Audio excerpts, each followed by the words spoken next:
would have expected it. Chelsea Football Club 3, Aston Villa 1, or shall I say it the other way around? Aston Villa 1, Chelsea 3, Enzo Fernandez masterclass, Caicedo performing. What a shock when you play them closer to each other, right? All of a sudden. Lots to get into in regards to Chelsea and their performance yesterday. One that has definitely caught us off guard. No one expected us to perform the way in the manner that we did yesterday, but we got it done. And the performance was good. The performance was very good against an Aston Villa team who are in the top 4 of the Premier League at the moment as well. Yeah. Very interesting. Very interesting. So lots to get into, guys. Smash the likes. Share it out. Up the Chelsea. Let's cue that intro.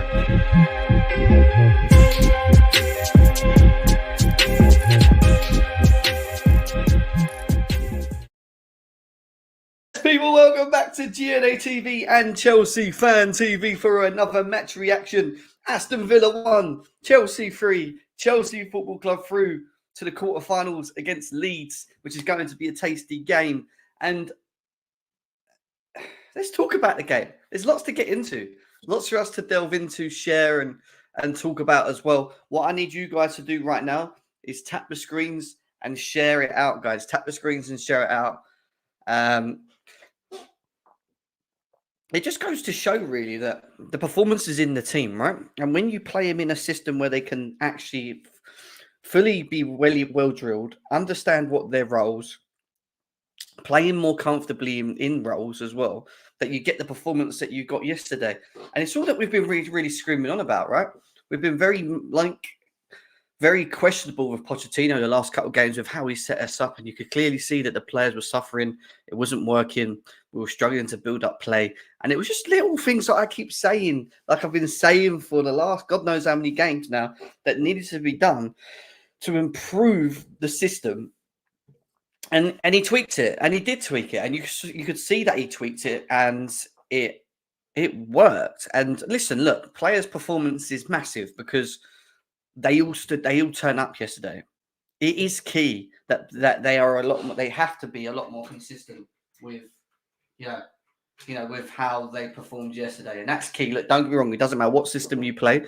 If you're not consistent, if you're not on your game, if the performance levels are not there, the system's not going to work. And that's something that they have to improve in themselves. That's something we need to understand with these players. They need to be consistent. As Malagusto said yesterday, we need to keep pushing forward. But the system aided the performance of the players because they were comfortable. There was an understanding. There was a reading. Everyone felt more like they could play to the levels that they know that they can play as well. And they're very young. They are talented players. And when I looked at the formation originally, when it first came out, I feared it because I saw Palmer in the false 9 again. I thought he was going to play the usual 4-3-3 with Caicedo isolated and the two of Gallagher and Enzo in front, moving well forward on the pitch. And it didn't really happen. It was different. It was different, but we still moved forward together on the transitions. It was more about the build-up play, and we're going to talk about it in a bit. There's something that I've got to go through as well, which we'll talk about. But listen, good performance. Doesn't obviously put him out of the clear at the moment, because we need to see if he can contain. Number one, see if he can stick to what we've seen in terms of system, but also number two, players' performances have to be at that level as well. So it's a bit of everything. We've got Palace on Monday. I want to see if he sticks to what he done at Villa, rather than changing it in any way. But there is players that we still need to include in that system that need to start for me. And Nkunku's one that we need to get in the team, in my opinion, for us to be really firing up front as well. So yeah, it's definitely something we'll look into. I'm lagging. I think no one's saying it. It doesn't. My Wi-Fi is not. It might be you, bro. It might be you, because my Wi-Fi seems to be saying it's all right. Yes, Leo, how are you? Cool boy, welcome, Surfs. Enzo says, Enzo Dagger.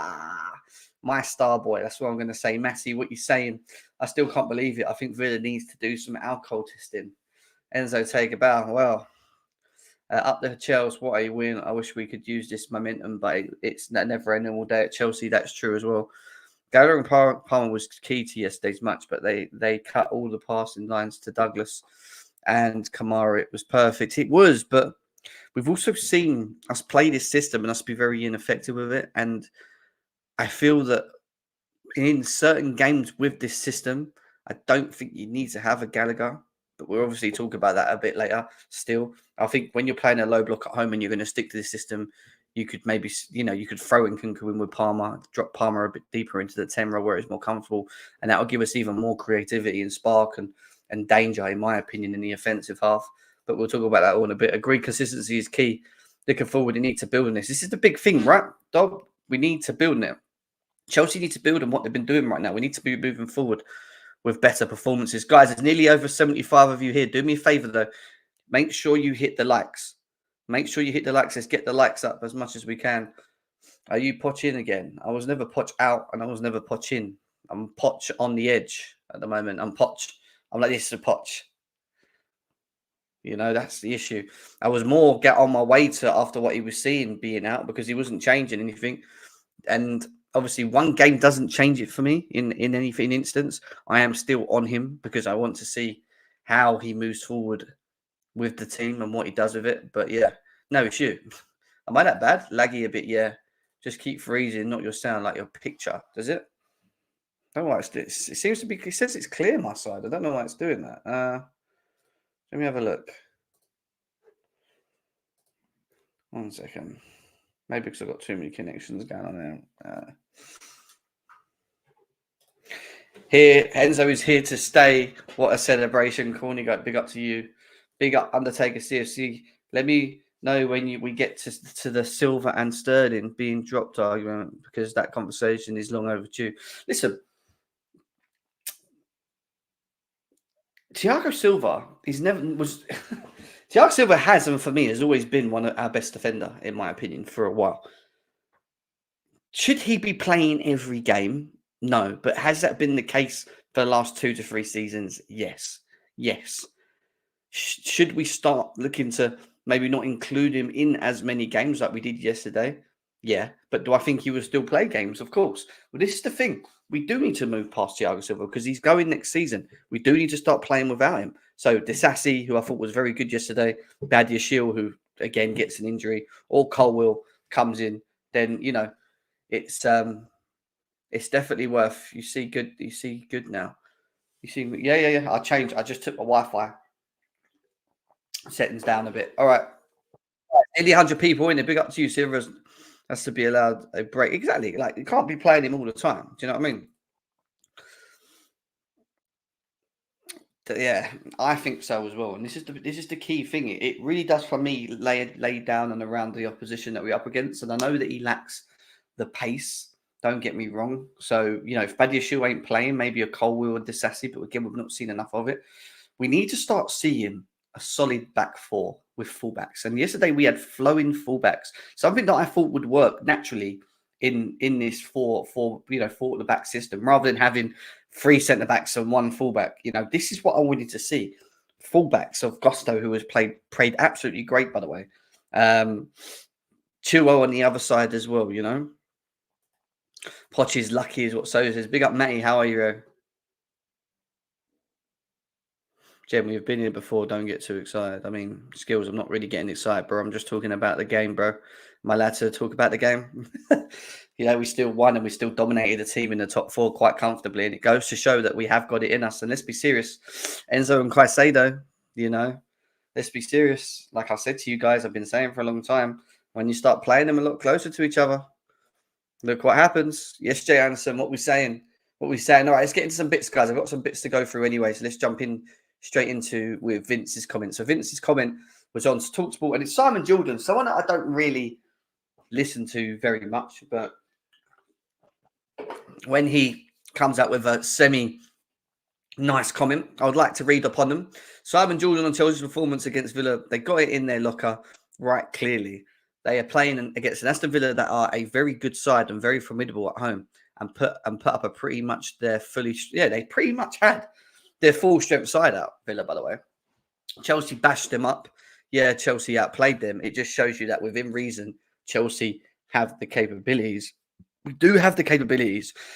The issue is, and will always be at the moment, and it probably goes down to having so many young players, is the lack of consistency in their performances, and also the lack of the manager who's meant to be our experienced manager, and I hope he learns from this now moving forward, changing systems too much, complacent, playing players not in their natural positions, moving them slightly. And like I said, it's the there's not much that changed yesterday in terms of how we looked, really and truly. Off the ball, yes. But what we did very well in yesterday's game was just made sure that we were a lot closer to each other off the ball. We wasn't leaving Caicedo on his own in the middle of the pitch, 20 yards away from Enzo, which means that every time we built up from the back and the ball got played into Caicedo, he didn't have to beat one or two men that were hunting him down before he could actually find a pass. Enzo took a drop. You know, the defence received the ball. They had better options, which means the defence was more comfortable playing out. The fullbacks pushed up the pitch because they gave us natural width. It pulled the centre midfielders of the opposition aside as well, which means that we didn't get caught in the middle. It caused Aston Villa all problems. It really did. And then we moved together through phase 2 and phase 3. Enzo would receive the ball. He would try and find a Jackson. Sometimes he'd just drive through the middle and played it into Gallagher or whatever. And then you'd find us moving forward. And then even the key thing with it was Caicedo was following the movement of that. And they wasn't that far apart from each other at all times. And that's what I'm trying to get clear to people. Like, it was just a very good all-round move forward. Same lineup for next is what we're expecting. Probably, I want to see Nkunku in the team. I'll be honest with you. We have to find a way to get Nkunku, a killer Nkunku, in this system. And I think it's quite easy. It's just that you're going to have to take Gallagher out of the team. You're going to have to take Gallagher out of the team. Let's be serious. Gallagher's going to have to hold bench. Palmer's going to have to drop in into the Gallagher position in like the 10 / role. And then Nkunku's going to have to either lead the line or just rotate with Jackson. Rotate Jackson off the left, rotating with Nkunku. So if he runs in front of him, Nkunku can drop off the left and vice versa or whatever. Like, having that switch and mix is going to give defenders problems, but we need to get him in the team. We have to, because he will bang goals, man. He will bang goals for us much more easier. Consistency is needed, Adrian, and I agree. Right, guys, nearly over 100 of you in here already. Let's keep going with the likes. Let's get the likes up, guys. We're going to move on from the next things. We've got a couple of things to go through as well. And we're going to jump in the comments from Maurizio Pochettino on Chelsea, and it starts with the Fabrizio comment here. Pochettino, tonight we were united. We fight for each other. We fight for our fans. We fight for the badge. We fight for the coaching staff all together. This was maybe the best performance of the season so far. Listen, I'm going to have to say it as it is.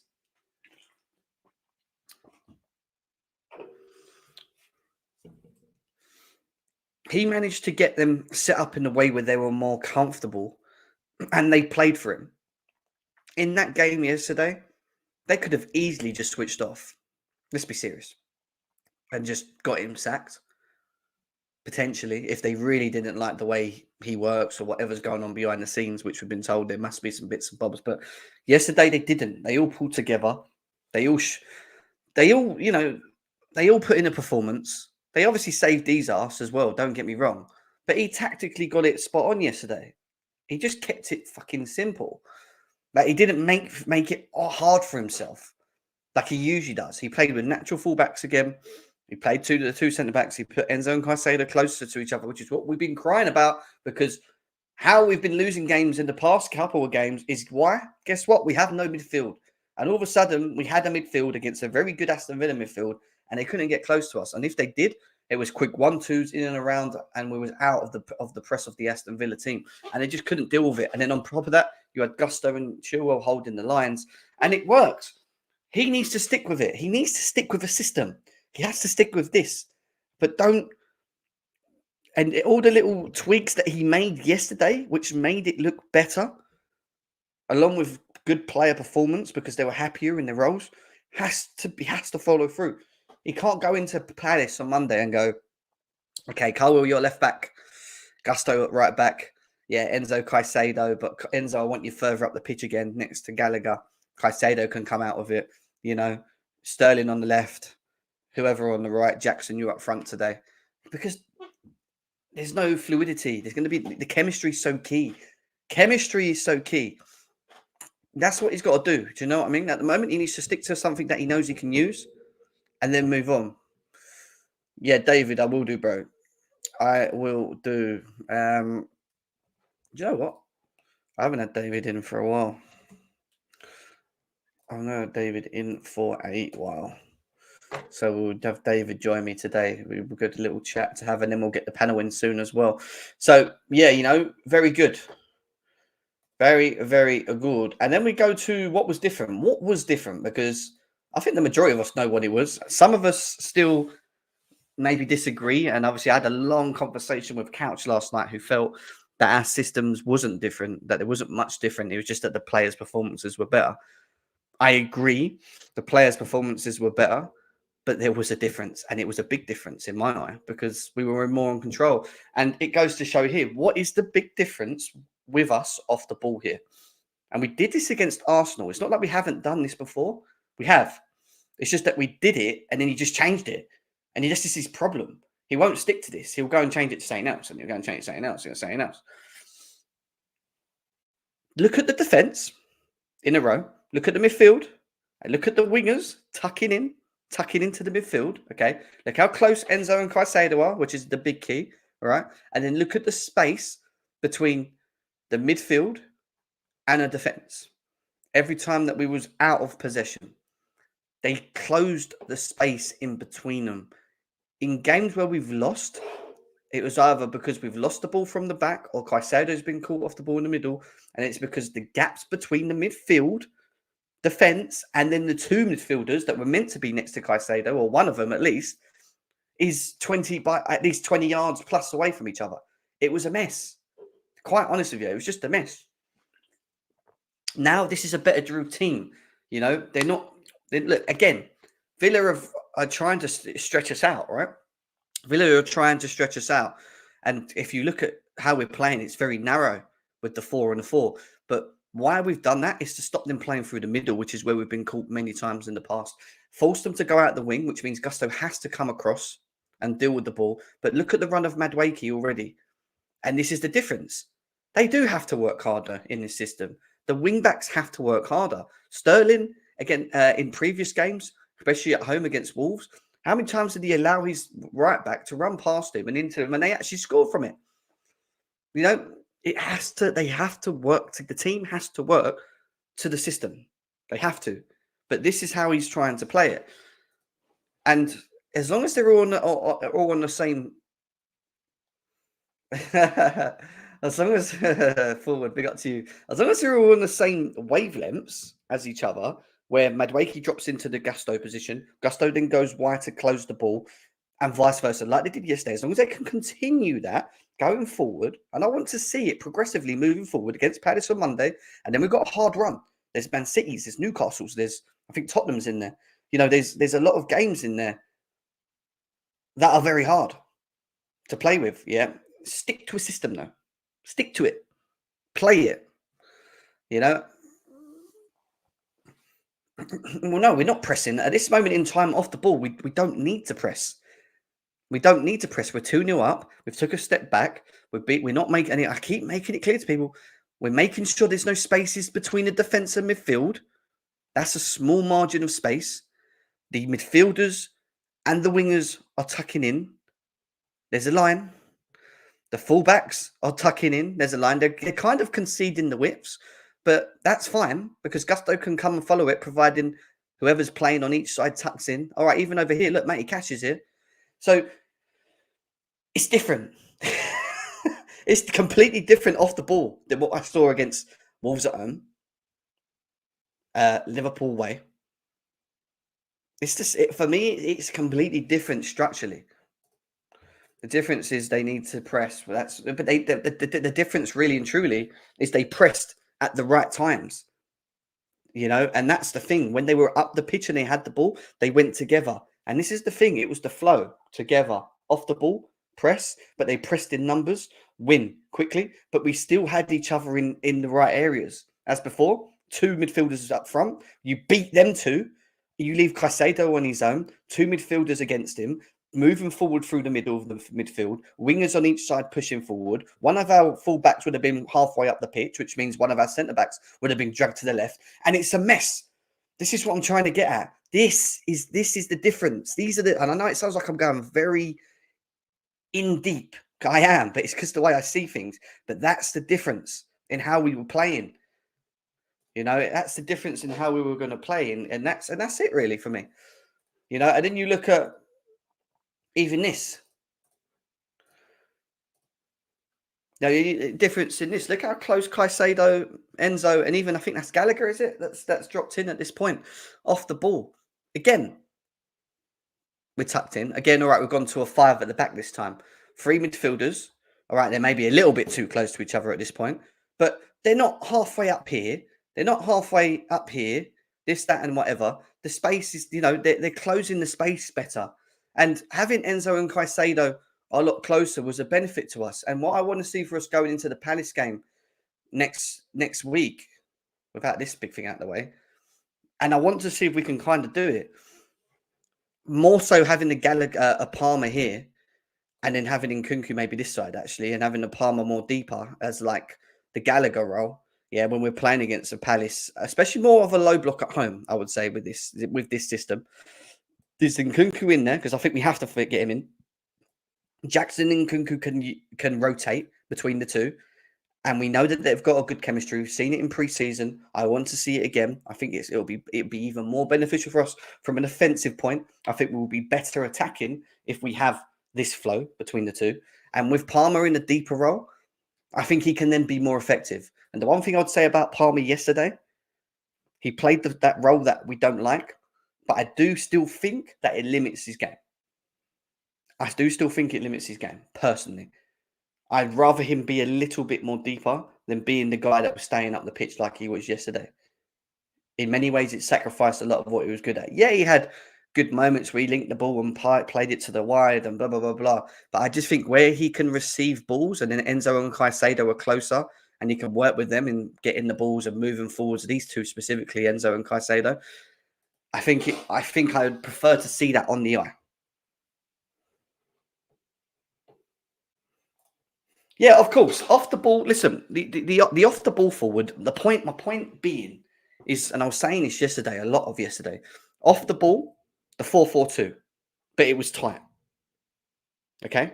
On the ball, from deep, phase 1, picking the ball up from the defence, moving it into Caicedo. Caicedo and Enzo were a lot closer. And I put loads of pictures up in the WhatsApp group yesterday. I don't even know if I'll be able to get it up. Loads of pictures in the WhatsApp group yesterday of Enzo and Caicedo, either Enzo deepening Caicedo or Enzo near Caicedo, but they worked together to get up the pitch. It wasn't Caicedo the deepest person to receive the ball in phase 2, yeah, trying to beat 1 or 2 defenders to then make a 20-yard pass to Gallagher or Enzo. It was better. What we did yesterday flowed better. It was better to watch. What can't he get up?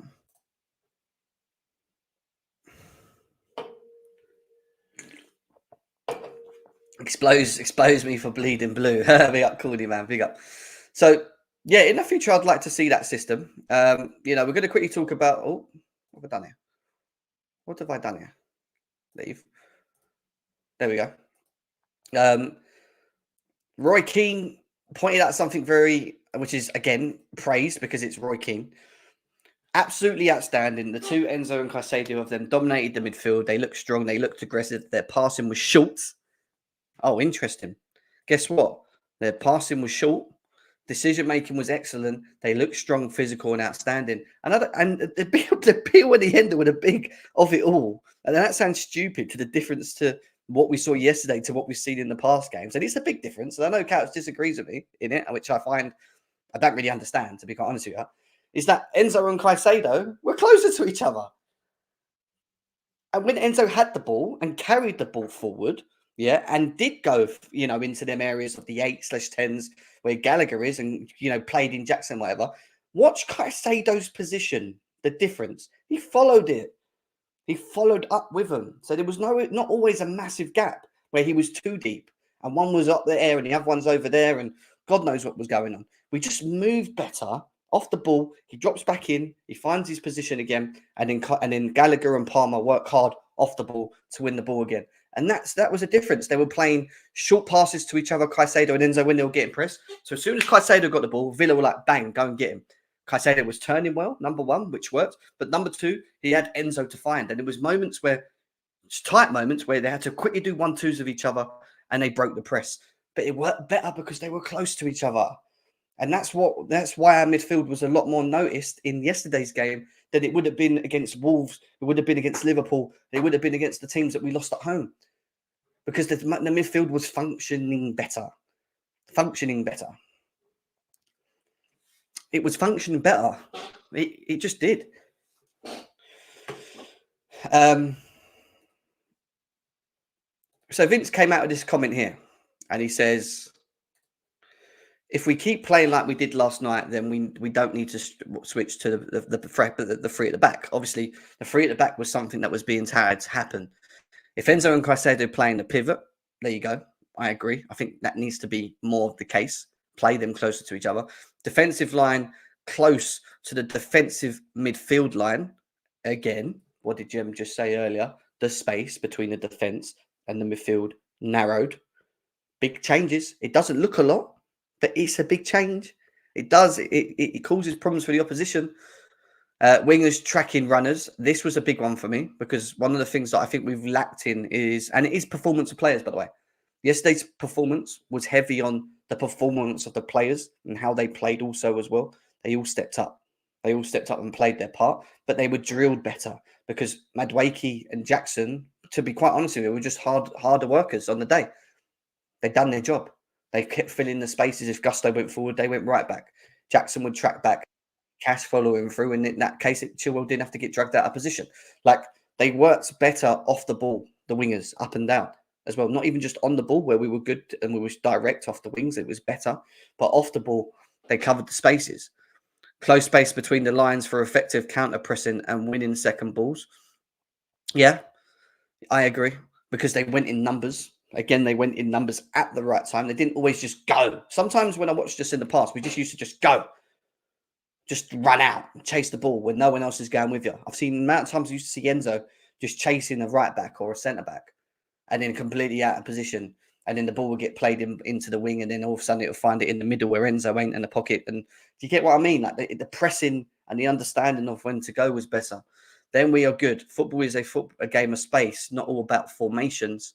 If we close gaps at the back and exploit gaps in front of us, then you are good. Yes, it has to be well drilled. And I agree with the three at the back. Like, the three at the back has its weaknesses because you take the fullbacks out, Gusto and Chilwell, then you have the problem. Do you know what I mean? You know, and that's key. It was, don't get me wrong, I don't think they were at the best of their game yesterday. But at the same time, there were moments with the midfield where they went for it. They started attacking the Caicedo and Enzo and trying to win the balls quickly off us. And we managed to we were just a lot better. Enzo would at times hide higher up the field before dropping to receive it in our build-up. The issue with previous games is Enzo would spend too much between the lines, leaving Caicedo on and but exactly. Yeah, and that's the issue. That was the real issue. It's the build-up off the ball which affected us, which then allowed us to break down. But also, effectively, when balls were received in them pockets, eventually where Enzo and Gallagher were, in my opinion, it wasn't really effective enough in them. It was, and I mean from the way that we move forward in the final phase, the wing-backs maybe not making runs in behinds, not having a striker, them dropping deeper, which means that you're limiting. So it ends up going like back, if that makes sense. And it was just never really, it just wasn't working. This is what I'm saying. It was intricate tweaks yesterday that I saw that made the system better, you know, that made the system flow better. David, what are you saying, my boy? Long time no see. You know. What are you saying, bro? Yeah, I'm good, man. I'm good. I haven't spoken in a while. I know, man. We haven't spoken about Chelsea in a while. No, we've been a minute, man. It's definitely been a minute. Obviously, we had a very good performance yesterday, David, for Chelsea standards anyway, at this moment in time. How did you think we played yesterday? What do you think was the difference between yesterday's game and what we've seen against Wolves and the Liverpools where we've lost? What was it was different for you? And who impressed you as well? Genuinely, I don't think much changed. Like, I really don't think much changed. I think the players just made better decisions. That's what I just feel like happened. Like, Poch can send out the team and say, put Caicedo here, Enzo here, Gallagher here. You guys do. Like, he can say, you guys play next to each other and you guys go up front. And then Gallagher go further forward. But I feel like yesterday the players went, well, if we're a bit closer together, we can combine a lot better. And because we had, to be fair, the one thing I will say, not playing actual fullbacks is a massive hindrance, I feel like, most of the time. Yeah, and when you've got proper fullbacks, you actually create like overlaps and create space out wide. That's when like I feel like our team's at our best. So I felt like as a team they made better positions. I don't really think Poch really changed. He didn't like. It's not like you remember when we had Conte and we lost 3-0 to Arsenal and he changed the whole system. Yeah, no, and then we got. It wasn't that. It was, I think it was like minor tweaks that went on, plus the players just making better decisions. That's what I genuinely feel like. I've been watching this whole year. I've been like, there have been games that we should have won and we haven't, but it's not been a Poch issue. It's been a player issue. But because it's happened quite a few times, and then Poch has also made mistakes himself, it's now like, get Poch out because he's the main issue. But to me, that's not the way I see it. I just don't see it. I agree and disagree with you. I think where it's a Poch issue is that he's meant to be an experienced manager. I've been watching him in games, how he handles the man management, how he problem solves in games when we're struggling. You can clearly see it with the eye. The system's not working. What he does, and I'm not always talking about change the system. Sometimes, and it's not even always about just making the subs, because don't get me wrong, I do think in many games he's made late substitutions. I'm like, what are you doing? Why didn't you do that 20 minutes ago? But we say that about many managers. But for me, it's the tweaks. It's how you move. It's how you bring your midfield closer, Enzo, Caicedo, because by doing that, it alleviates what we saw under Wolves and Liverpool, which was phase one, receive the ball out the back, play into Caicedo. 3 midfielders of Liverpool, and there's so many pictures I've got of this. You could see McAllister, Curtis Jones, and the other guy, Szoboszlai, all 3 of them in the picture, all surrounding Caicedo. Enzo and Gallagher behind them, further up the pitch, but closer to each other. It's about 20 yards difference. So what Caicedo's actually got to do in them positions when he receives it from deep is beat a player or two and then find a 20-yard pass. What was different yesterday was when we built up from the back. I agree with you. The fullbacks, having natural fullbacks gave us width, so they held it wide, which was better. Caicedo dropped in as like a centre back.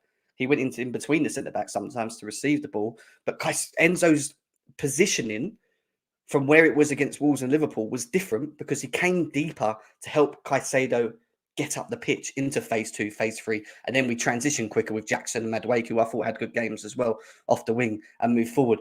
They're minor tweaks, but they're big to the eye for me, because one of my biggest things with him is that he's misused Enzo. He's been misusing Enzo for a long time for me in the system. Yeah. And the difference why Enzo was better yesterday was because he was more involved in the team yesterday, because he dropped a bit deeper. He carried the ball. He helped Caicedo, break the press, because what they've done with Caicedo is they hunted him down quicker, which means he could play into Enzo 1-2s. And I saw it numbers of times. They were just playing off each other, 1-2 off, and then we broke. It was nice. We was able to do that. Don't get me wrong, Aston Villa weren't at their best yesterday. They didn't press that great. No. It wasn't like Liverpool pressing where we were like, oh shit, we've got to fucking move the ball quicker. But still, just them minor tweaks for me allowed us to just look better. And they just looked better drilled, David, in my opinion, yesterday than they did. Yeah, no, I agree. I felt like, again, when we watched the first Villa game, I felt like I was quite confident in terms of, we played really well against them last time. We seem to know how to play against them. So we'll probably play quite well against them this time. Yeah. The difference for me was again, it was just players making better decisions in terms of, we weren't the ones making the mistakes. I felt like too many times this year, even when we've been the better team in a game, we've had players who have passed the ball straight to their right wing or whatever, and then they've just gone and scored.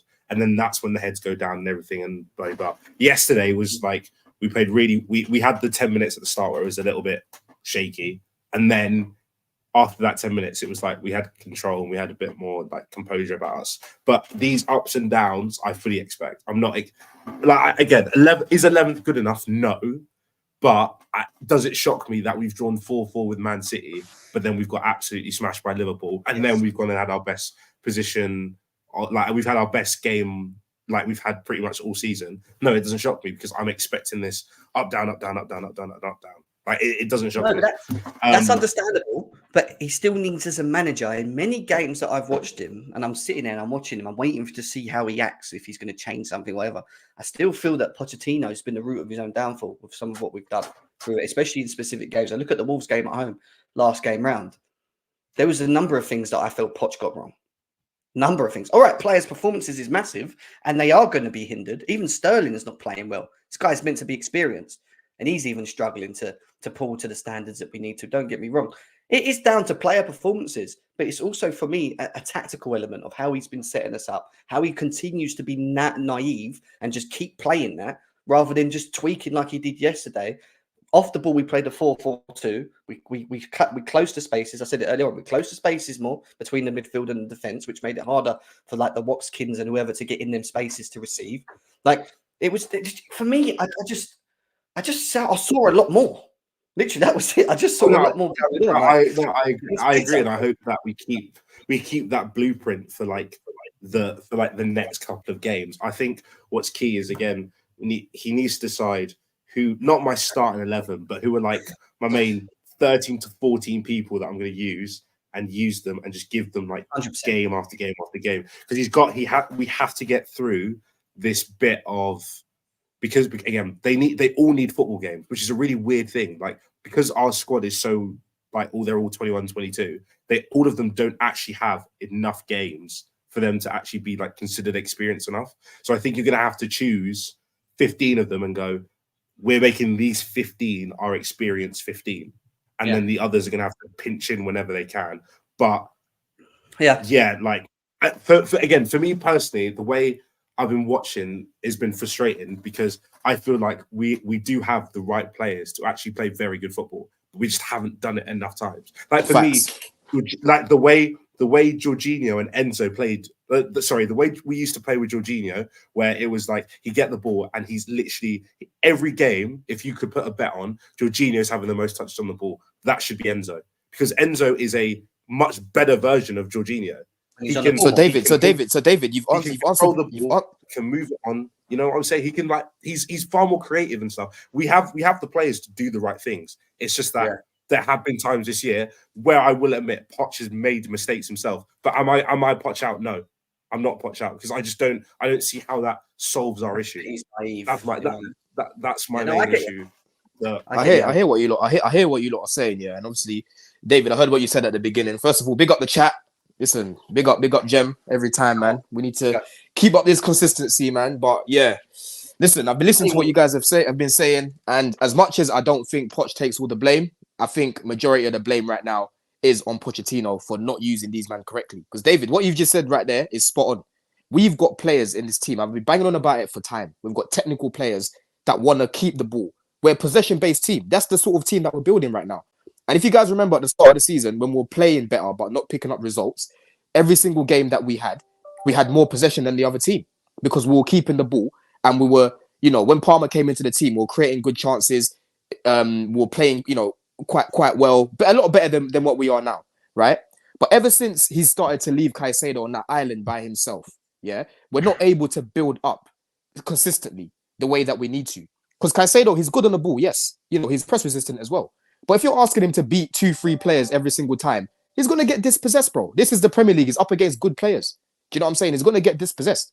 What Enzo does, he helps him there. And that's fine. It's not to say Caicedo's a bad player if he needs help, but that's what he is, and that's what he was at Brighton. He always had someone next to him to help him. That's the difference. We played the exactly. At Brighton, he used to play next to McAllister, or he used to play next to Pascal Gross.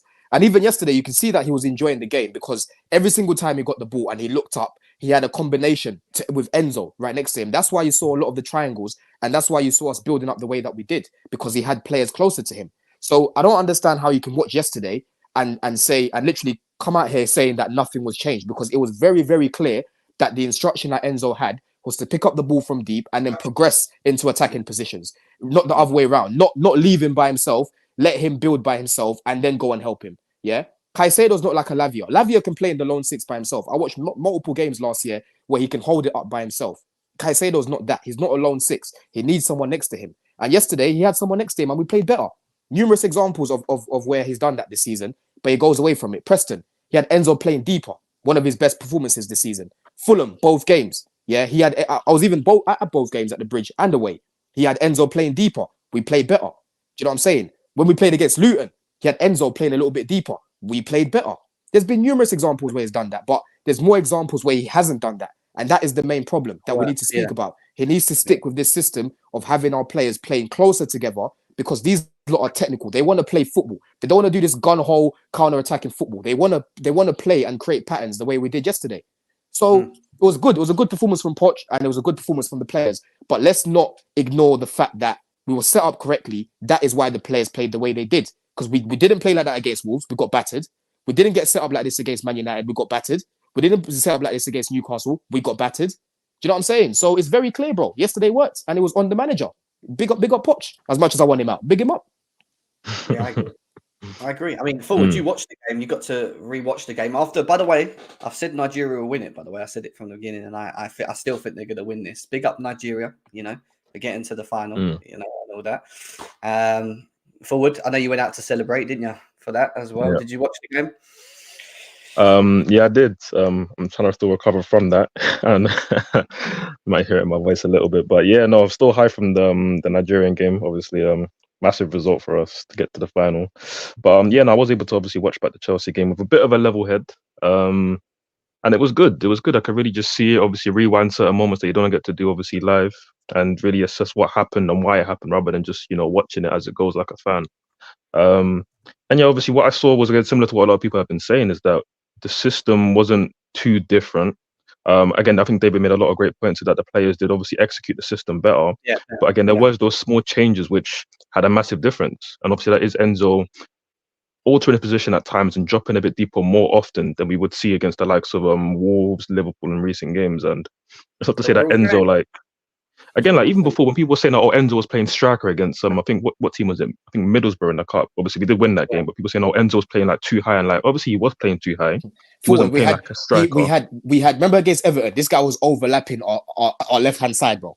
Do you know how crazy that is? Yeah, it was too much. But I'm being told that yesterday there wasn't a clear change. Come on now, bro. Yeah, 100%. No, 100%. It was too much. Like there were times obviously in previous games where too much of the time he's spending it like he's playing like almost like a kind of like a Bruno Fernandes position, where like when we don't want Enzo doing that, like at times you can start high, and even there were times against Villa where he would start high but he would drop in deep, because again what Caicedo's used to is like a box in that middle between the two centre backs, and then obviously him and a partner in midfield. And obviously with De Zerbi it works brilliantly how they do at Brighton, with obviously having McAllister that was next to him, or Gross. Obviously yesterday Enzo at times was always giving him more of an option. Again, sometimes he would start high like I mentioned in the chat earlier, but then he would drop deeper, which obviously makes it harder for him to be marked. Because obviously they got their three in midfield who are a good midfield three, but we absolutely bossed them. Like we dominated that midfield. And again, a big part of that was obviously Enzo again dropping in and helping Caicedo play his game. And again, Enzo wouldn't be able to play his game if Caicedo didn't have for me, a pretty much flawless performance, because Caicedo's press resistance, which is his best attribute, was amazing.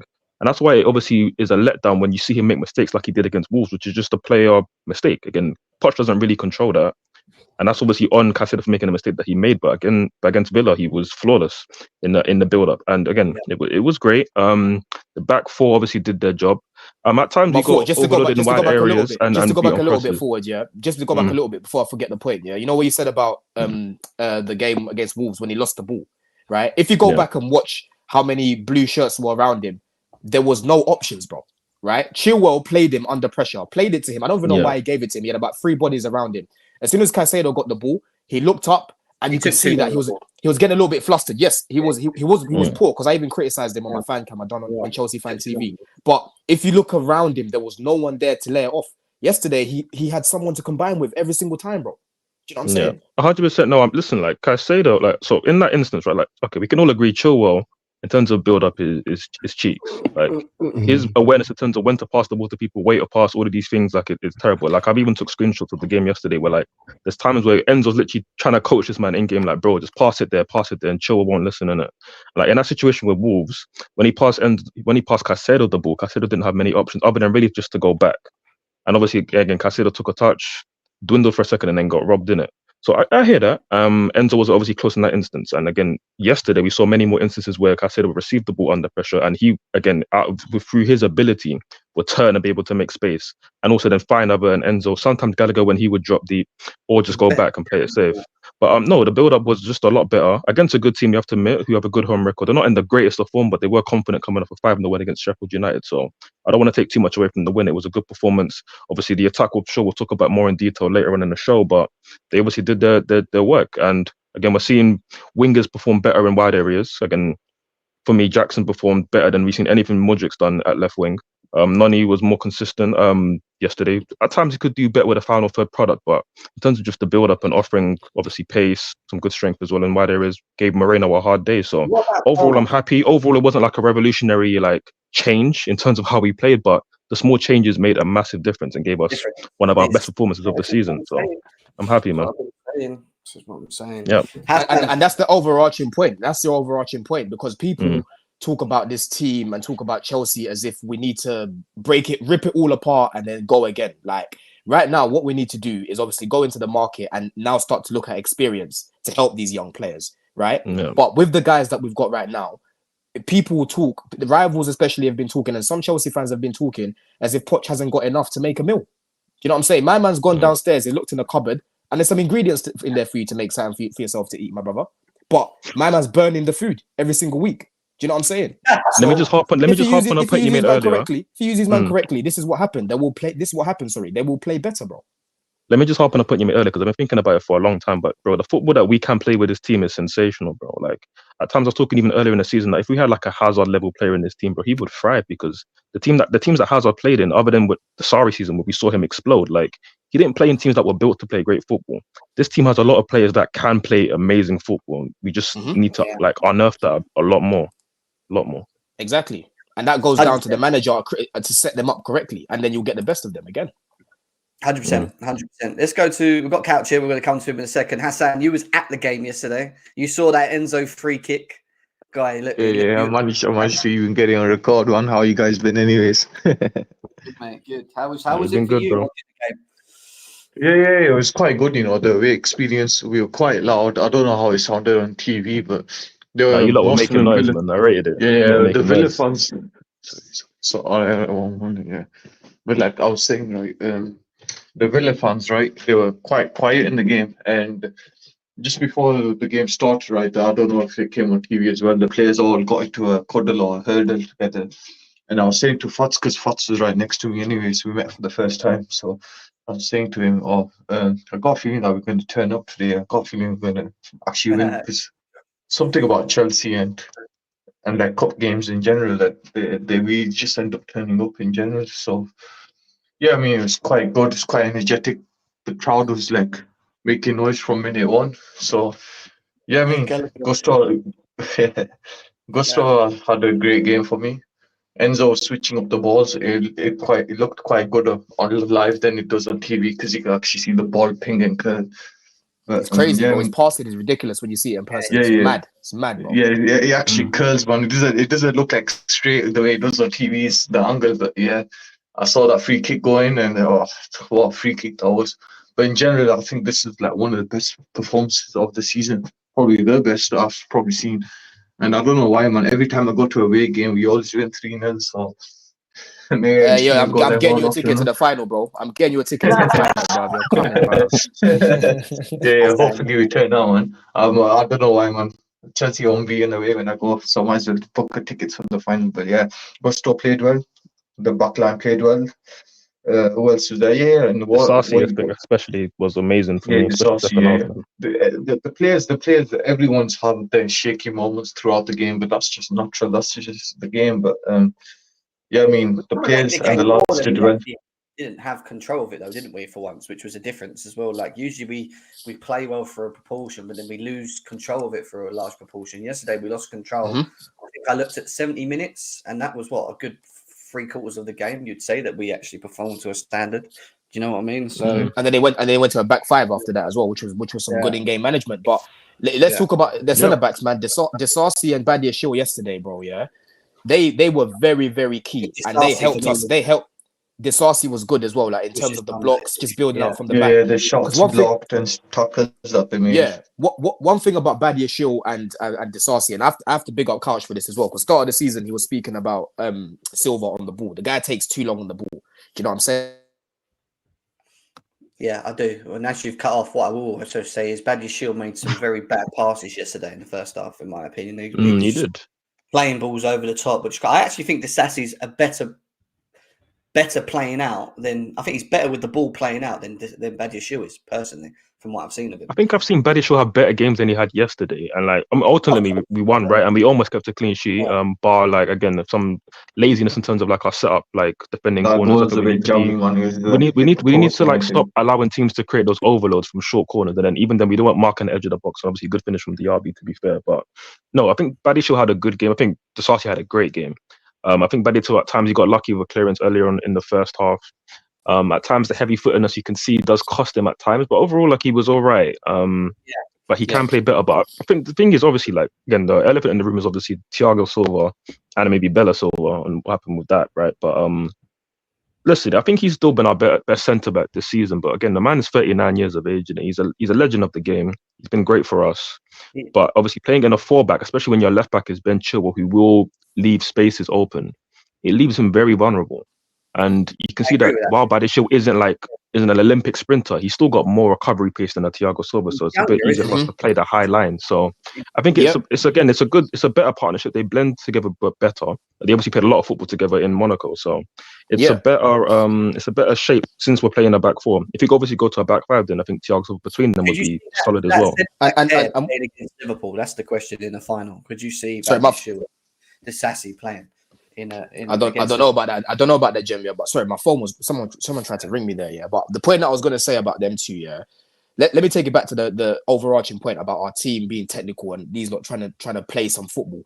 Badiashile and Disasi, they play what they see, right? As much as people want to get onto Disasi, for me, he's a squad player. But when it comes to building up from the back, yeah, he just plays what he sees a lot of the time. And you need that of technical players because you don't want to be dilly-dallying. And then by the time you play it, Caicedo's being pressed. By the time you play it, that pass is gone. Do you know what I mean? They just need to get the ball from the back and just play it quickly, right? And that's what they were doing yesterday. You know what I'm saying? Badiashile in the first half, his passing was quite poor. He was forcing it a little bit, but he did kind of grow into the game. But he does look a lot comfortable with someone like a Disasi next to him. Because one thing about Disasi and Silva playing together, bro, slow, bruv. They're so slow. And we have to drop back at least a couple yards when they play together. Do you know what I mean? It's the deepest line. So, you know, early on in the season, we saw Silva was struggling. He kept making individual mistakes. And I think we were all on the same page when we said, listen, we need to drop him. And you know, hopefully, let's see if we can try something else because we need to phase him out.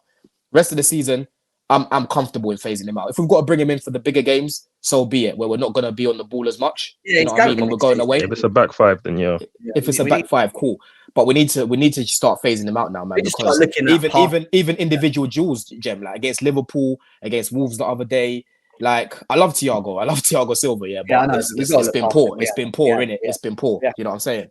It's not even about him being poor. It's the fact that we've got to look past him because he's going next season. We need to find the partnership of what we have. You know what I mean? So you're going to have to start playing. And big up to him for lasting this long and having as many good performances as he's had because I still thought over the season he's been our best centre back.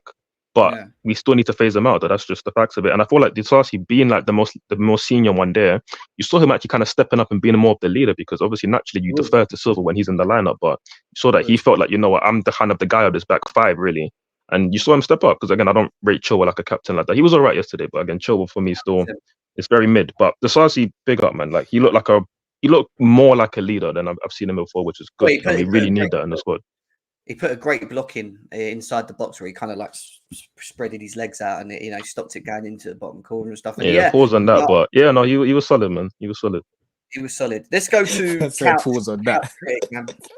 Couch Critic. The Lexington's a bit wild, but yeah. Couch Critic. Here. What's up, Phil? Everybody good? Are you good, man? Big up, Couch, man. Big up. Mr. Proctor, bro. Here comes Poch's barrister. Here we go. No, hey man, I'm just here for the vibes. You don't know. Come on, bro. Come on, bro.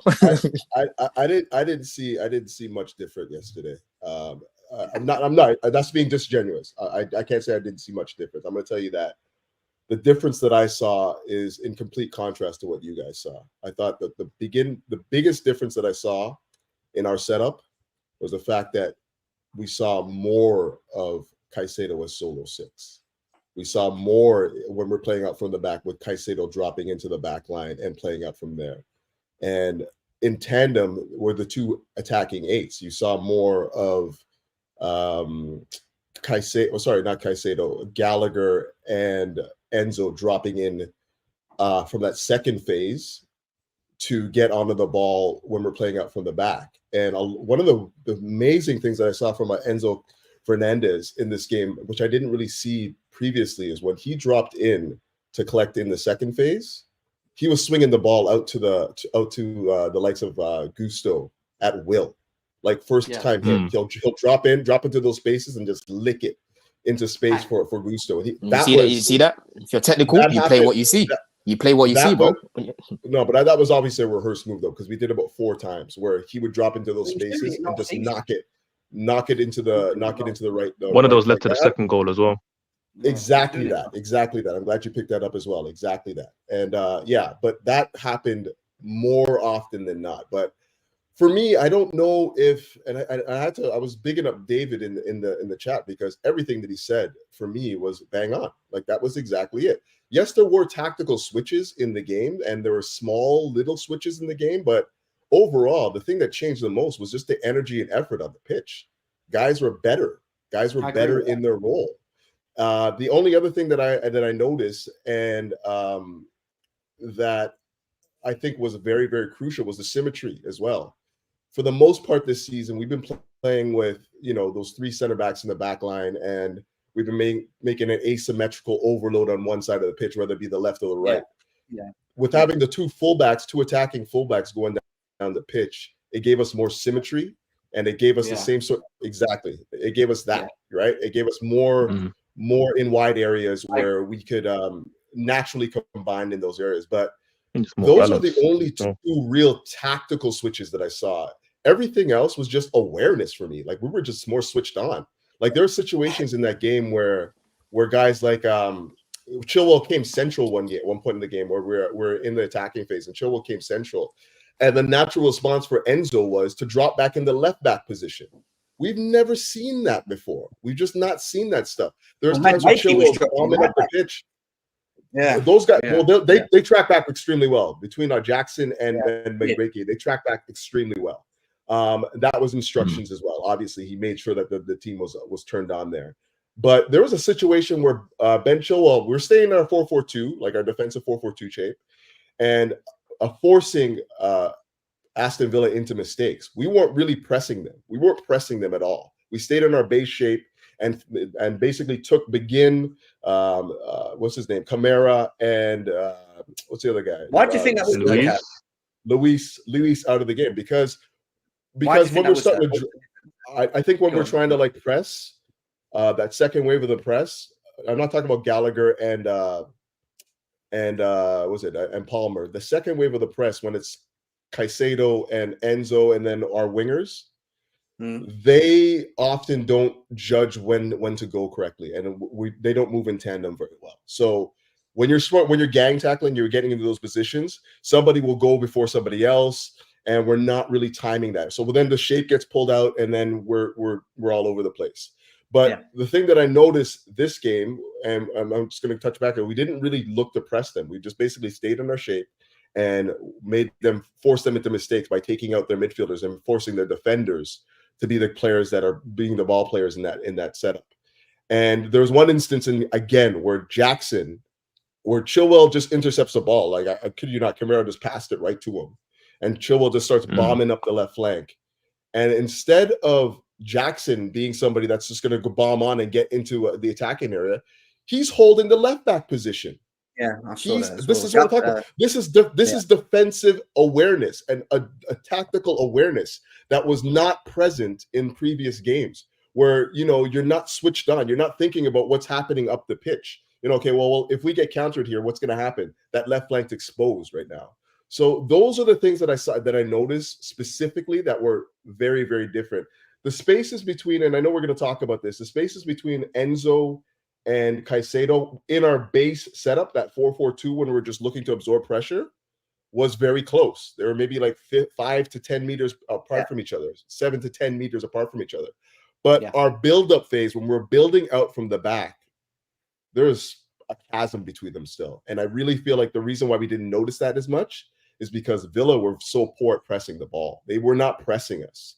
We were able to find the angles where, like I said, where Caicedo's playing solo 6, and you have Gallagher and Enzo making those late runs to come back into the box or come back to receive the ball in the second phase.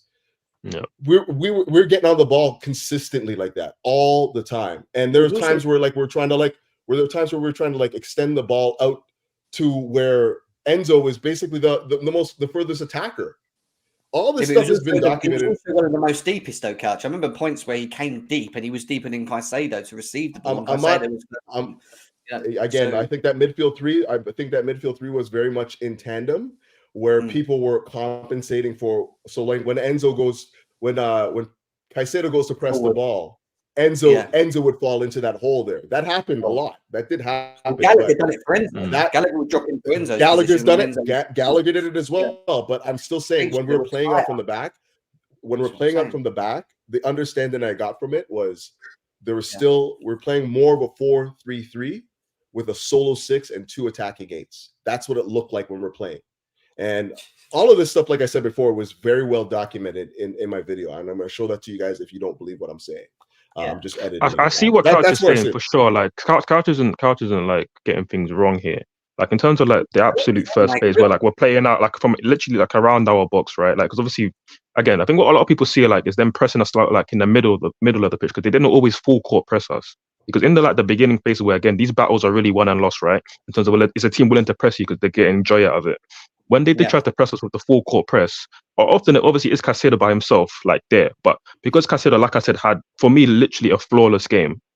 Whenever he was pressing those situations, he would always find a way to turn it out. Like I took screenshots of those moments. I'll probably post it into the chat later. But like when those moments happened, he was able to turn either win a free kick or just get through and like all of a sudden leave Tielemans and Kamara in the dust, and it was only just Luiz there. So then he had to stop a little bit more. And then their first press would then be more like in the middle of the pitch. Where obviously then Enzo is naturally closer to Caicedo because he doesn't want to be spending too much time like in a number 10 position, really.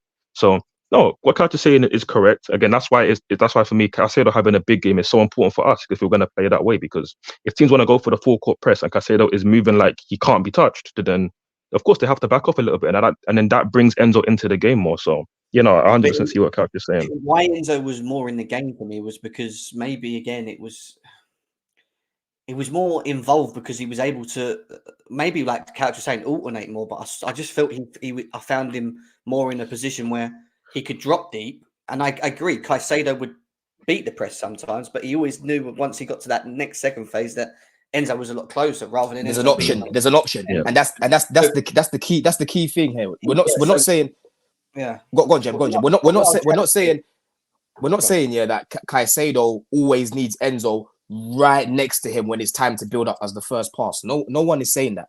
But what we're saying is the clear change here was that Enzo was always an option for him. Majority of the game, he was always an option for him. So when Caicedo picks up the ball and it dropped, hold on, let me finish my point. So when when Caicedo picks up the ball, he's not running around and looking for blue shirts and there's no one around him. The proximity yesterday was a lot closer. Enzo was making himself an option. When I've been watching this majority of the games this season, Enzo drops here and there, but majority of the game he's further up. He's far away. No. He's further away from Caicedo. Further away from Caicedo. I think the difference was today that when he dropped, he wasn't marked out of the game because, again, I think that Aston Villa were just not very good at tracking his runs coming deep. And then also they weren't sitting on him. They just weren't sitting on Enzo. There were times where he would come into the midfield area and be right beside Ben Chilwell. Ben Chilwell would be further forward than him. He would take those positions just to get on the ball. And they weren't tracking him in those areas. I'm telling you, like it wasn't so much about how much we changed as much as Aston Villa just did not know where to press us. They did not know where to press us. That's also because when they did try to press us, there's times where we would play 1-2 through them. Like there were times where Enzo would get close and we would play 1-2 through them. So they had to back off a little bit. Couch, you're saying they wasn't pressing us. They couldn't get near us because of the options that we had on the ball. When we had the ball, I literally tweeted this yesterday. Yeah, I'm not going mad here because what you're saying, Couch, I hear it to an extent, but I'm not going mad here. I was seeing so many options next to Caicedo, near Enzo. That's the reason why it looks like they weren't able to press us, or they weren't pressing us. They couldn't get near us, bro. They couldn't. And when we were off the ball, when you had that 4-4-2 off the ball, right? You could clearly see that Aston Villa were trying to build, and we weren't allowing them to build because we were looking at them like, go on then, and was waiting for the moment to pounce. Because Gallagher counter pressing is good, Palmer counter pressing is good, right? But we can't just use that as a way of scoring goals. We actually used our strengths on the ball in order to create the goals that we did. Do you know what I'm saying? So we played better. We played better because there was more options. There was more options in possession. There was way more options in possession to keep the ball ticking and keep it moving. That's why Aston Villa struggled when they did press us. Right, I'm just going to quickly show you really quickly, all right? Just really quickly. I'm not meant to show it, but I'm just going to quickly show it. This is what I saw more of. This specifically right here, all right? So he's got the ball. Little Enzo is 1-2. Look. Yeah, and then that's in the middle third. Yeah. That's that there. Yeah, but again, that's not even so. I'm going to show you guys. I'm going to finish my video. Maybe I should just like sign off now and just finish editing my video and just show you guys exactly what I'm talking about. It's not like those situations don't happen in games even when we're playing poorly. That happens. Like you don't see. It's not the entire game that the instruction is for Enzo to just be out attacking the 18-yard box and then leaving it. Like there's situations where, of course, they're in tandem together, and there's situations where you see solo six. You know, there's multiple situations where Enzo has to drop into the areas to collect the ball. You know, like it's not. I'm just saying, like I said before, I just don't think that like what we've done today or yesterday is specifically that different. Maybe the spaces, maybe we tightened up a little bit more, and the spacing between when we're in our base, like sort of like soak up pressure 4-4-2, that felt closer. But I would say that like even in the wide areas, like because remember when we were talking about Chelsea playing too narrow, we were defending too narrow, and the wide areas were open there. That was the same thing again today. The wide areas were very open. The difference was our wingers were dropping back to track those runners. You know, I thought Madueke and Jackson, Madueke and Jackson did a fantastic job all day of tracking runners. I think I put that in the chat too. I thought that Madueke was the biggest asset that he was for us, not just like his dribbling and getting into the final third, was the fact that he was very good defensively and tracking runners. I'm pretty sure I put that in the chat yesterday because that's what I noticed, right? And it was that, but like we were still very, very narrow in our shape. Like you still saw Ben Chilwell and Gusto, you know, not necessarily right inside the A-team in terms of like where their average position was, but they weren't necessarily tugging the touchline when we're trying to defend those areas. They were very close to the central defenders, in my opinion. And you know, it worked. I just felt the space between the defense and the midfield was very narrow as well. And I agree because we played a lot more tighter. And Jackson and Madueke, if you watch very carefully, actually tucked in behind Enzo and Caicedo. And then what happened was, you're right. The wings, I had the picture up earlier. The wings were open for Matty Cash, and on the other side as well, where they were actually on their own. Every time they did eventually play it out there, Gusto would look to see where Madueke was. Madueke would mark the guy running in behind Gusto. Gusto would go out to the wing, and we'd still be in a solid structural position because there was an understanding of when to go. The other one tucks in, he comes back in, that one goes. Do you get what I mean? So that again is all training. For sure. And the thing is, I think we're kind of underplaying how important it is to have a proper structure in midfield, because your midfield is literally the heart of the game. Yeah? That's the engine, and that's the engine, right? So yesterday, that tweak of just literally just having Caicedo, that's why we've all been frustrated, because it's been a very basic thing to see that these two need to play together. They need to play closer together. They need to combine together, right? And that slight tweak made the whole team, the whole dynamic change completely. What you're saying, Couch, I hear it. There's a lot of good points that you've made. But what I'm saying is I feel like you're underplaying how important it was to play Caicedo and Enzo a lot closer majority of the game. Yes, some parts of the game, Caicedo was able to do it by himself because obviously Aston Villa, they dropped back a little bit, you know what I mean? But there was a lot of instances in the game where Enzo was helping him out a lot more than what I've seen majority of the season. Do you know what I mean? And that was a massive change because we've barely seen it. You know what I mean? We've barely seen it. That's the point that I'm making. Basically, that's what they did. You should just sit up there, just do that, and they go. That's literally it. It was a slight tweak, but it was very, very effective. Very effective. You know? Couch, do you think it's because the players were executing the tactics better, possibly the best we've seen? Or do you think it was actually down to the tweaks? I think that everyone was switched on because of all the consternation in the fan base, and like obviously the directors coming down to the dressing room. I think people were switched on. They were more focused. They were not letting people get in behind them. So yeah, there was a lot of. I don't think that we changed the system specifically. I think that there was a small tweak with what we saw with Caicedo dropping in the middle and like basically playing what was Thiago Silva's position. I agree. But I don't think that we specifically changed a lot. I just think the players are more switched on. And don't need to have that could be for a variety of reasons. Can I just say something quickly? Because I want to talk about other things anyway, right? When I mentioned about Nkunku having to fit in this system that we're playing, if he sticks to this and we move forwards, which I think he may do, we'll see. But I think at low blocks at home, when we're playing against a team where we need to break them down and we set up like we have here with natural fullbacks, we're overflowing Madueke and Jackson and whatever, that's fine.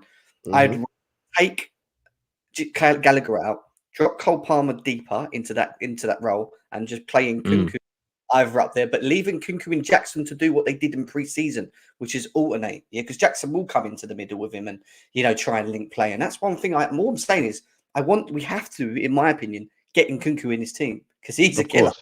Like, we have to. We can't ignore that. Listen, big up Gallagher for the goal, but he hasn't done that all season. So big up that he scored the goal, but Nkunku more often than not is scoring those goals and offering enough in terms of support. Yes, he's not going to run as much as Gallagher. Like Gallagher has 4 lungs, right? Like, cool, you can do all the running in games like this away from home. Cool, that's great. But Aston Villa played kind of to our strength, and that's why we've competed well against them throughout the season. Even the home game which we lost, we were giving it to them until the red card. So yeah, no doubt, Gallagher has his uses in games like this, but Nkunku is a finisher, and we need finishers. We need somebody with that extra bit of quality, which we don't have, that experience and quality. That, again, this team lacks.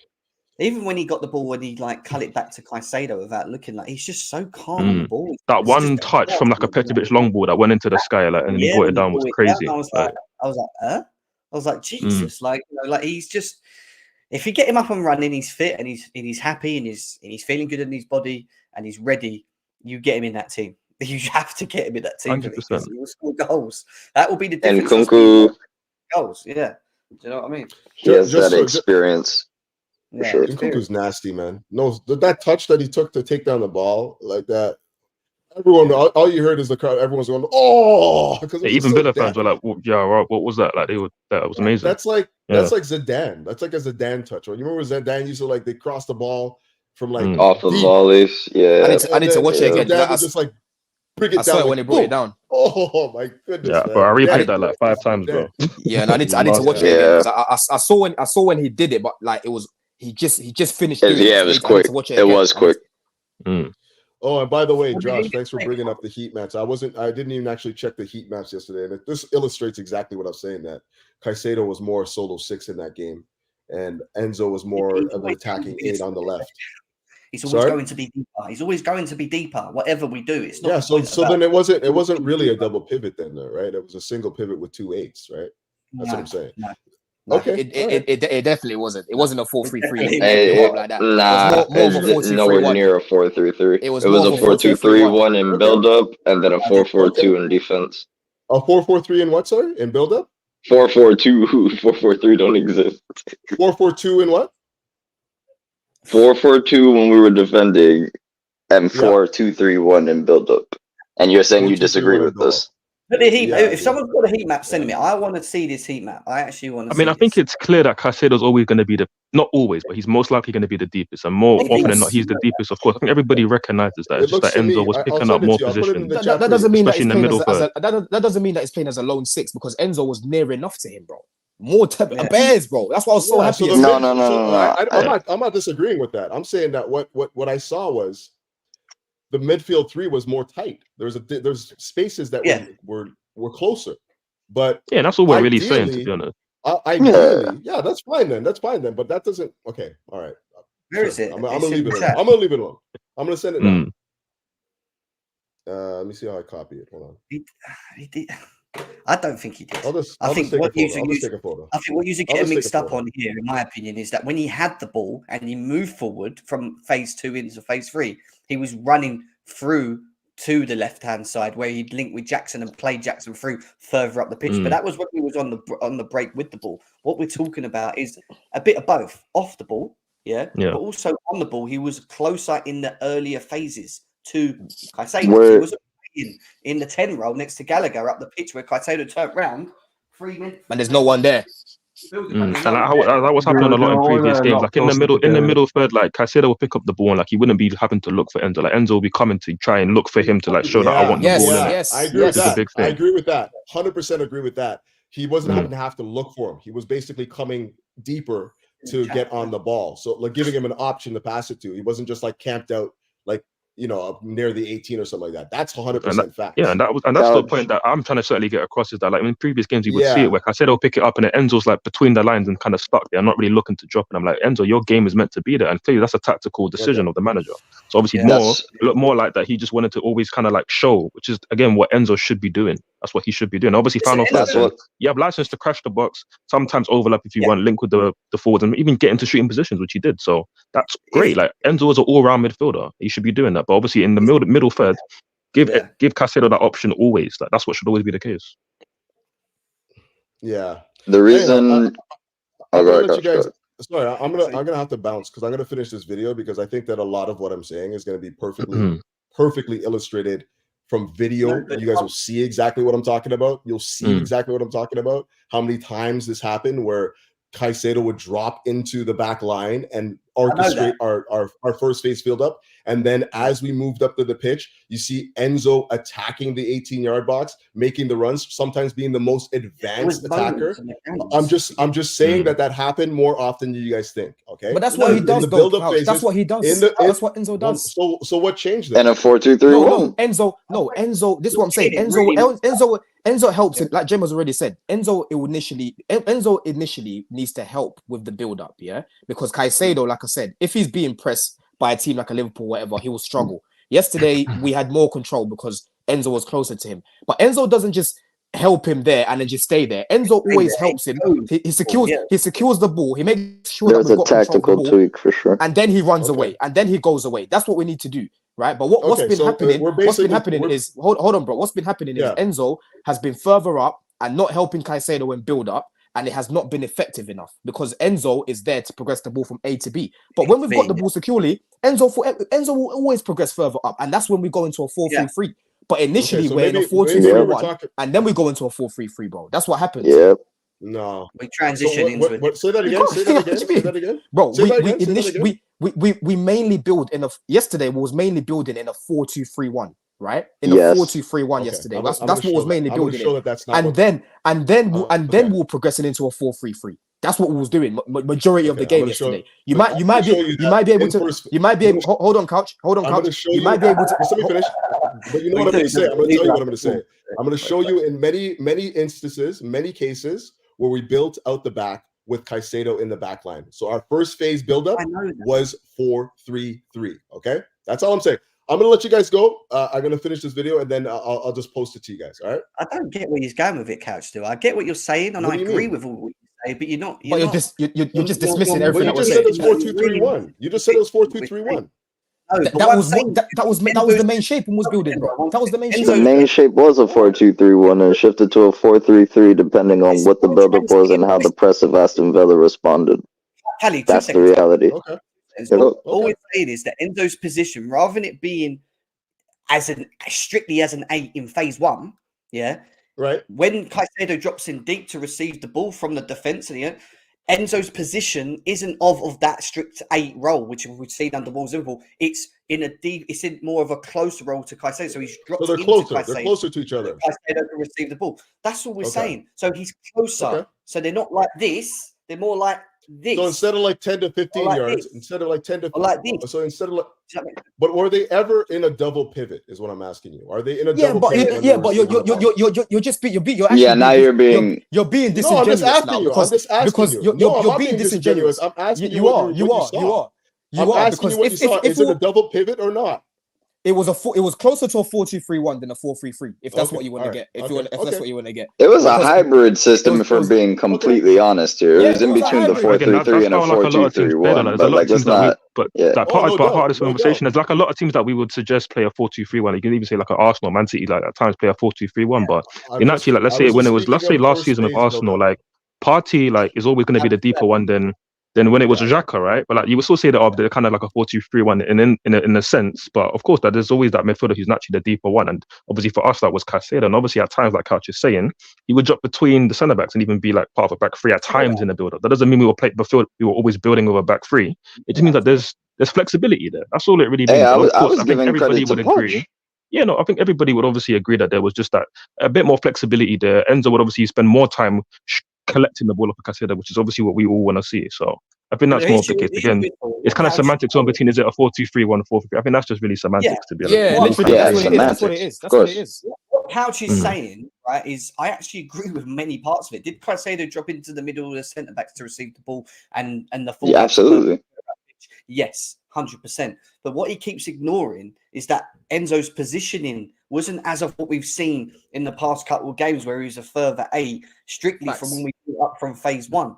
Now he was a lot more flexible, like we said, hybrid, moving closer to Caicedo and bring an option. So if he had to beat a man, he's up. Next option was Enzo to make the pass to. Enzo would turn around. He would either move forward with the ball. He would play the forward on the wings because they've held it wide. He's done it a number of times. Enzo. He got the ball from phase 2, pinged it over to there, and then moved forward up the pitch. But the big thing that people didn't see also with that yesterday was actually Enzo following us when we moved up the pitch rather than just sitting. And then there was this massive gap. There was moments.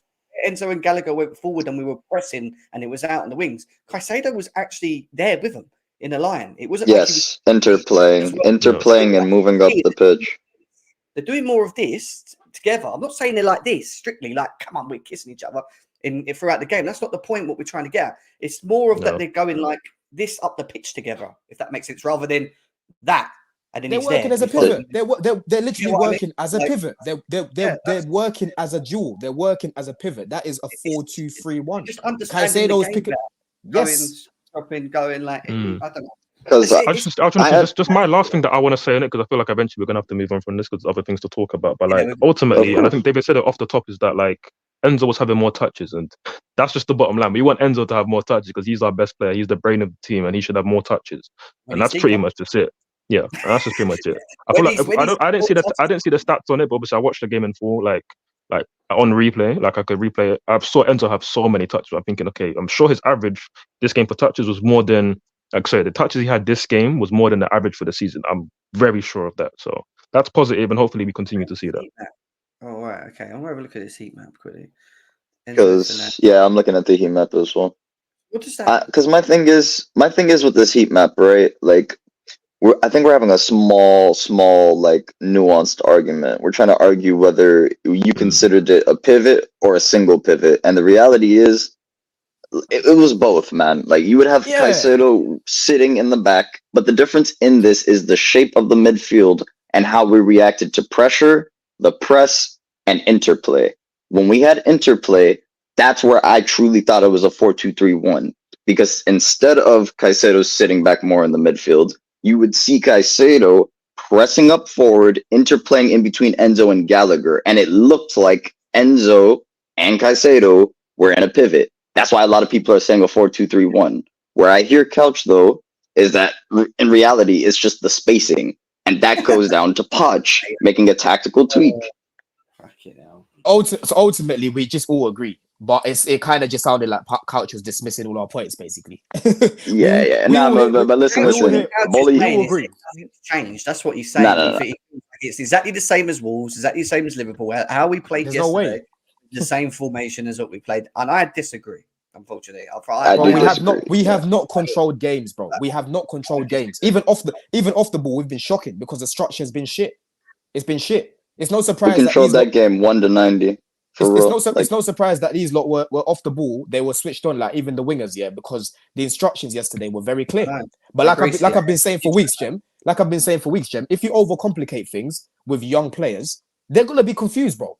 You need to make it easy for them. And yesterday he made it easy. Exactly. He You know what I'm simplified the game, and then the talent started to show. That's been my major point of the entire. Forget all the 4-3, 4-3-3, 4-4-3, London Cowboy yeehaw. Look, the players understood what Poch asked of them yesterday, and they 100%. executed to the utmost extent. That should be the point of the game. It changed through game. We went deep, it went from like a 4-4-2 off the ball to then a 4-3-3 on the counter to a 3-1 to a 4-4-2. It just kept changing, and I think that's the problem. We're finding bits where we see it. Couch is finding bits where Enzo's up there again on the counter when we're actually attacking, trying to get people in the box, which is what I saw yesterday. We done a lot better yesterday. People were getting in the box more, which was giving them problems. Effective. Well. It was effective, but it just flowed better. Let's just be serious. It just flowed better. It looked better to the eye, and they understood the instruction. The instruction yesterday was better than the instruction against Wolves and the instruction against Liverpool. Against Liverpool, for sure. There wasn't. I was going to say there wasn't working, and it worked yesterday. So he's done something different. You can't say it's the same because yesterday's performance, our midfield was heavily involved, and Enzo was heavily involved against Wolves and Liverpool. Guess what? Our midfield was non-existent, and he wasn't very involved. So something. If you go check. If I check it right now, Jim, if I just go check how many touches Enzo had against Wolves in comparison to yesterday, it will be night and day, bruv. I ain't even got to check it to know. I've got eyes. Yeah. The eye test was there. It will be night and day, and we had control. We had control, literally, of the game. That's the main point, fellas. We got to talk about the wingers. We got to talk about the wingers. Was a clear old 4-4-3. I don't know why you guys are. I'm not good. But no, Cali. Seriously, that is an older 1 decade 4-3-3. I know you guys are just, sometimes it was this, sometimes it was that. Maybe go watch some old games and you'll see exactly. Yeah, the ref was part of the setup. You know what I mean? He was in the lineup.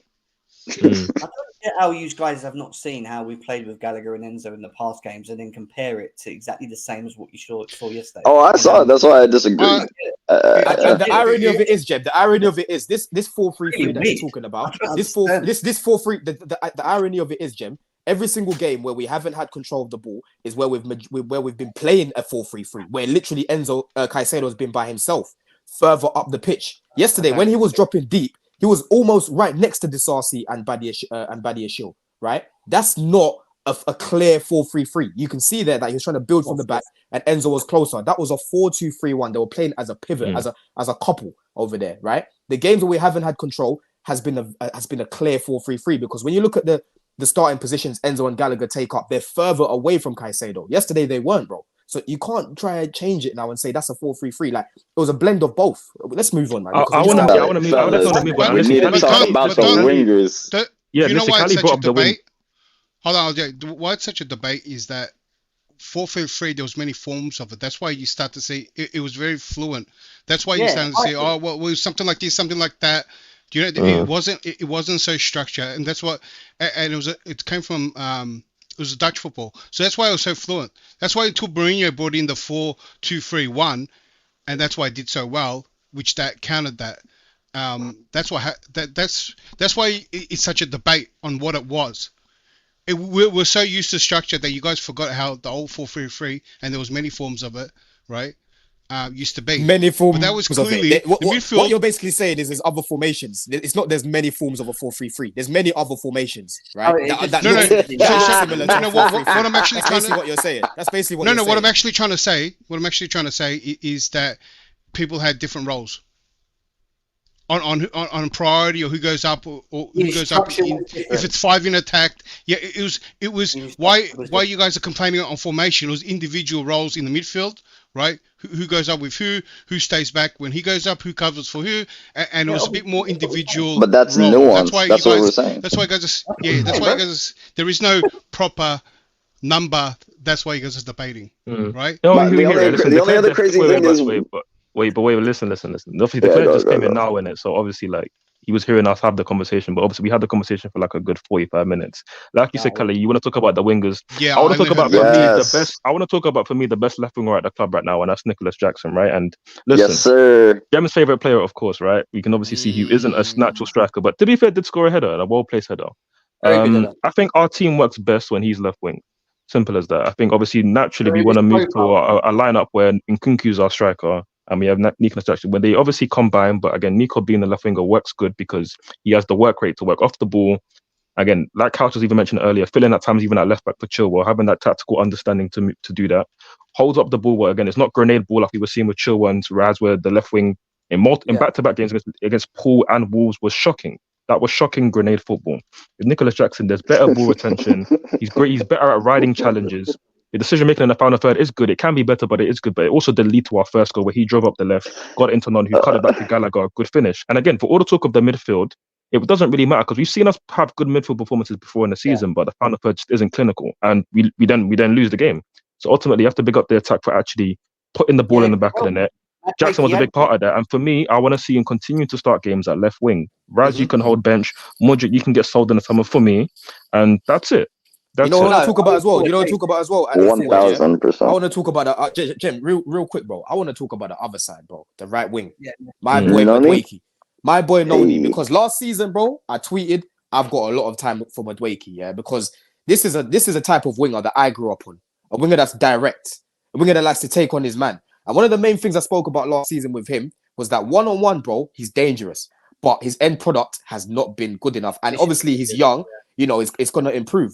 But this year, bro, I can't lie. I'm seeing this guy making better decisions. I'm seeing him whipping in crosses that actually get into our players. You know what I'm saying? I'm seeing him actually looking up when he beats a man and trying to link up with other players. He's definitely improved because last year, bro, he just kept running into blind alleys. Like he'll do something well, but then he'll just run into a blind alley and just get tackled. Do you know what I mean? It's like, bro, okay, cool. You're gonna beat your man, but what's coming after that? There's no end product. But now I'm actually seeing a player that's getting better, bro. He's actually improving. Do you know what I mean? He needs to keep playing. 100%. Listen, watching the game yesterday, like my only disappointment with watching Noni was that he wasn't in Ivory Coast playing for Nigeria. Like that was my only disappointment because again, he could have easily been doing that. But listen, he's here. He's English, whatever. That's cool. But he actually performed well, and I'll give him credit because again, I think he's doing well. And listen, I've been critical of the Modric and Madueke signing, right? I don't think they're top level wingers, and they have to develop a lot. They're going to perform at this level for us, but he's showing certainly more signs of improvement than Modric, and he offered quite a bit yesterday. And even tracking back, which obviously was a criticism even under Potter, where I remember there was a game against West Ham, and I think Emerson scored at the back post. He didn't track back. Yeah. And basically, the point is that he's been tracking back a lot better this season, and he was hoping Augusto because that was part of their game plan. And I watched the game back, and I could see that Aston Villa's game plan really was to get McGinn the ball in the pockets. Obviously, he uses his again, no, it's not a posting in it, but he literally uses his back to like back off the defenders so that he can pin them and then play the overlap to Moreno. And Madueke more often than not was switched onto that and actually tracking the runner and not letting Gusto get double teamed there. So that was good. And in the final third, the shooting does leave a little bit to be desired at times. I think he can develop that whip shot with his left foot a bit better. But overall, he's a threat. He's a constant threat in a game. He's retaining the ball well enough, so he's not just constantly turning it over. So that's good. And for me, listen, him as well. He can also continue to start games. I think he deserves a run of games in the team. And yeah, I like what I'm seeing with Noni. So he needs to continue progressing for sure. He needs to continue. Will Poch start the same system? Is obviously the question going into Monday. Will he go in with that? I think he should try and stick to it and show us a bit of consistency. Let the players perform, hopefully on a consistent basis as well, and then try and grow into that with a Madueke. Start Madueke and Jackson. You don't need Sterling to start. I think it's obvious what we should do because again, Villa obviously play the same way. Like they're very aggressive and they play like they kind of play aggressive to us. So maybe Gallagher has his uses in terms of winning that midfield battle because again they have their midfield four with obviously McGinn, Tielemans, who did have a poor game. Maybe Couch is playing about they didn't press well. Maybe I think they tried to press. It's just Tielemans isn't that athletic, right? So we did well playing through them. But obviously Palace, we know they're going to set up in the low block. Like so, is Gallagher really needed? No, I think you put Palmer for and obviously just to your point earlier that you actually made as well, Jim, is that bringing Palmer into Gallagher's position, him operating in those pockets with Caicedo and Enzo in that form, that's going to be amazing to watch. And then you have Nkunku up top. Imagine Nkunku at the end. That is serious, bruv. When you put Nkunku there and Nkunku's doing what he's doing up there and he's fit and you're creating for him, you've got your killer who's taking the chances up front, Jackson alternating, Palmer, Enzo and Caicedo just doing their thing in the middle. It could really work beautiful. I'm not lying. But just my last thing on this. Just my last thing on this is that obviously as good as Gallagher was yesterday, and obviously the goal was great and all of that, there were still moments in the pockets where he would pick it up and he would be okay, not great, but like there's moments where I'm looking at it, like if that's Palmer receiving it there, so many more avenues are being created, so many more, and we're gonna need that against low blocks for sure. Yep. The two things that I wanted to just quickly bring up is you mentioned Jackson playing off the left, and I think from a deeper role we can all admit that he's a lot more involved, he's a lot more better, he can make his runs better, he's actually more effective arriving in the box in that way as well. He carries the ball better, and when we go to play balls out now, we can actually play it to him because he's big enough to like flick it on or hold it off, and it helps. But win a foul. Have to clear. Do you know what I mean? As before, when at Liverpool, when we was at Ugenham, we had no one to really hold it up there. And with Jackson playing off the left and now having to maybe kick balls sometimes rather than play out, you've got that option where he can hold up and play. The only thing with Jackson that I need to see playing off the left is against low blocks. That's all. I need to see how he operates in tight spaces, trying to open up the play off the left, get balls in. You know, like I need to see. That's the only thing I need to see. But moving away from him very quickly, I want to big up my guy who I wanted, and I think most of you guys have wanted for a while, Malo Gusto, because yesterday he was unbelievable. Yesterday, big baller, bruv. When he plays, man. Like he is a serious strength and pace, man.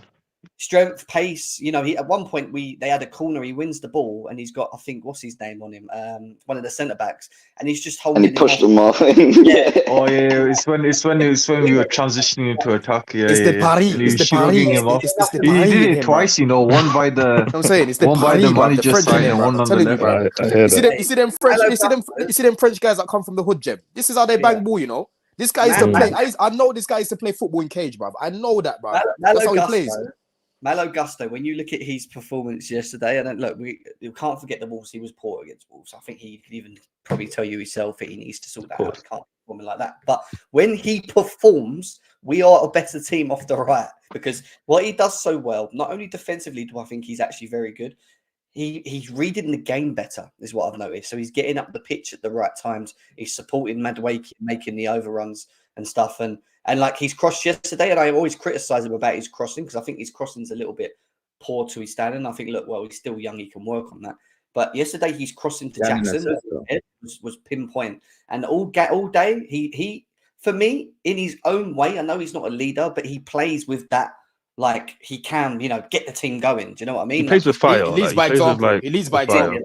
Yeah, he leads by example. He's someone that you could just look at and say, "Hey, go play your game. You ain't gonna worry about him too much. Just go do your thing. That's it. Go do your thing." He has fight. He has fight. Which is again, I don't think you're a leader if you just show fight, but like he has fight, which again is good. You need that in the team. You need that spirit in the team. Tenacity. Sure. Yeah. And one thing I've noticed, you've touched up on a good point. You touched up on a good point, yeah. Because if you guys remember, he got 2 assists against Luton, yeah, for the crosses. But then after that, when I saw him in the final third, you know, he would take a little bit too long to whip it. He would see the pass, but he wouldn't do it. Or if he did whip it, it was just a kind of a meaty cross. But he's actually improved his crossing, in my opinion. I think he's timing it better now. He's whipping it better now as well. He puts in a lot of dangerous assist crosses. to Broya against Preston, I think it was. That was the opening goal as well. That was another one. That was another assist, and that's a big change in comparison to what I was seeing at the start of the season. Because the main thing that I was saying was Reece James has to come back in because offensively, we missed those whips. You know, Reece James's crosses. Yeah, you missed them.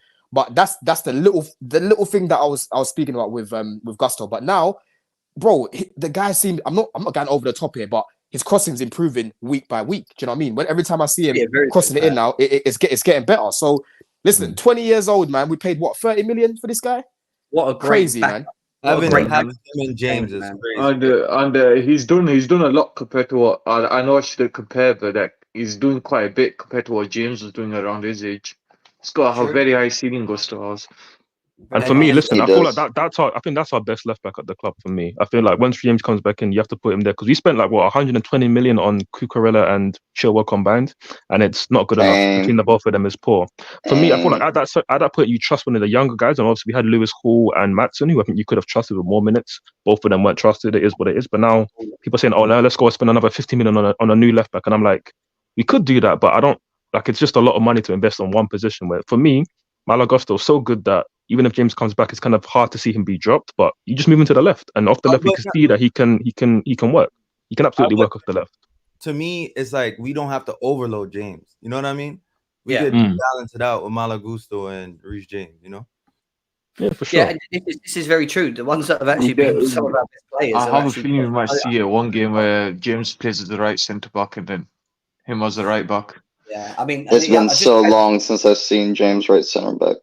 Just going on to this comment here, Petrovic, Mallow, Gusto, Palmer, Jackson, all these players are under 100 million combined. These have been some of our best signings, really, when you think about it. Nah, but they hate the board, Jem. There's no in between. The board did all shit signings. We got all shit signings. All the players are shit. And this is not the manager. Wait, no. This is what I was waiting. It's not the manager, Jem. Yesterday was an example that it was the players the whole time. The manager's been in the clear. And Jeb, this is why for me, as much as Win Stanley and what's his name, what's our guy's name? Stewart. Yeah, Win Stanley and Stewart. Yeah, Win Stanley and Stewart. Yeah, as much as the answers they need to answer for a lot, they have found some gems, man. At the same time, they've found. I've got to be balanced on my take, innit? They've gone too much with the inexperience, but guys like Gusto, you know what I mean? Guys like Petrovic, these are some good finds. Do you know what I'm saying? So they just need to, if they're going to stay, they need to make sure that they stop this bringing in young players, bringing some experience. Oh, they still got to fix up. Yeah, they got to fix up, though. They need to fix up because I don't see them getting sacked. As much as people want them out of here, I don't see them getting sacked. But if the manager didn't get sacked, they can rectify mistakes. Are you guys going to be gassed for one game? Are you guys going to be gassed up for one game? It's going to be one good game. What the hell? No, sounds a little about the whole season, bro. We're talking about Petrovic. Well, since Petrovic has come in, everyone here, I'm sure, can agree that he's our number one. Like Sanchez doesn't come back in for me. Yes, mate. Trust me. Gusto's been good. A very Gusto's good, been good all easy season. Like, counter argument. Don't say distribution. To all the bad transfers we've made as well. But no one can be actually. Hold on. No one can be actually seeing if they're worth it or not till maybe next season, maybe something. Oh, let's not do this, man. Why do people let's not like to do this? But, man? This is the problem that the players haven't been good enough. Yeah, this is the problem that I've been saying. Bro. I cannot. How can I properly analyze a young team if they're not put in the right environment to strive? How can you come to a conclusion? And then when you see that you have a basic proper setup yesterday, you've seen quality from the young players. This is the problem that I have. Like, I agree. What's the right environment, Harry? Putting them in the right positions. Having all right. You say injuries, whatever, right? You guys have really dumped down these players, yeah. You guys have said, you guys made it out. You know all your terminology that you're using, which is kind of annoying, right? And I'm actually starting to crack. Is very FIFA based. Understand my point, right? Oh, you got to put that player, or he loses states. No, a player is at that level. A player knows how to play, right? This is how I know. To a degree, it doesn't matter what position they're in. They can play to a degree, yeah. Even when they're in the permission, position, right? Doesn't matter what role they're given. You still do a certain level of job. If these players if you've dumbed down these players and you give them so much of a pass, and you dismiss everything because they've played a little bit out of what they want to do, right? Then you've given that's why you keep blaming Poch and everything. Even the players pass. No, but declare. Hold on. I could just. There's a lot of players that never played their preferred position and did really well. Let Javi finish his point. Let Javi finish his point. You never let me. Yeah, I'm sorry, Javi. There you go. You're not listening. You talking to get your point across because you never let me finish. I was just making sure you didn't. This is why I'm trying to say that Poch has to blame. Because he's not giving them an environment to succeed first. At least get proper. You seen yesterday at the beginning of the season, right? We still had Ben Chilwell. After the Liverpool game, we're still playing him a left winger when we have natural wingers, and we're going up against West Ham playing 3 center backs for what? Going up against the Nottingham Forest playing 3 center backs for what?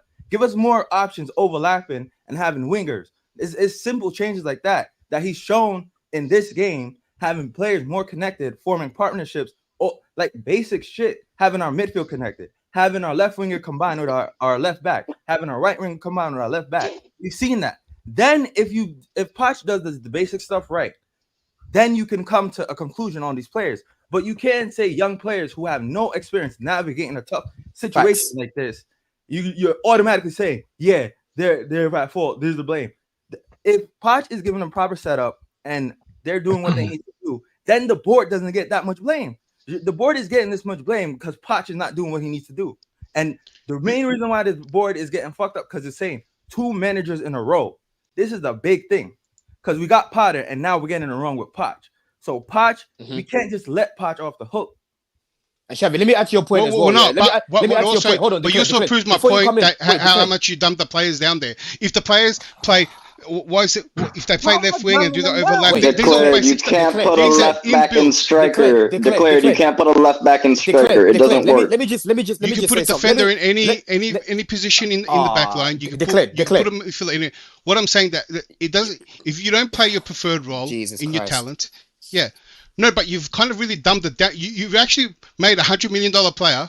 Right? Declared, can I ask you a question? $100 million players. Declared. Right now, you made talent. I literally feel you really dumbed down talent to me. I literally feel like I'm speaking to a rival right now because you feel like I'm talking to FIFA players. Let him finish, right? So please a bit more in depth for me, right? What you're saying, we were being in depth the whole show, bro. What you're saying, I at least I understand what you're saying to an extent.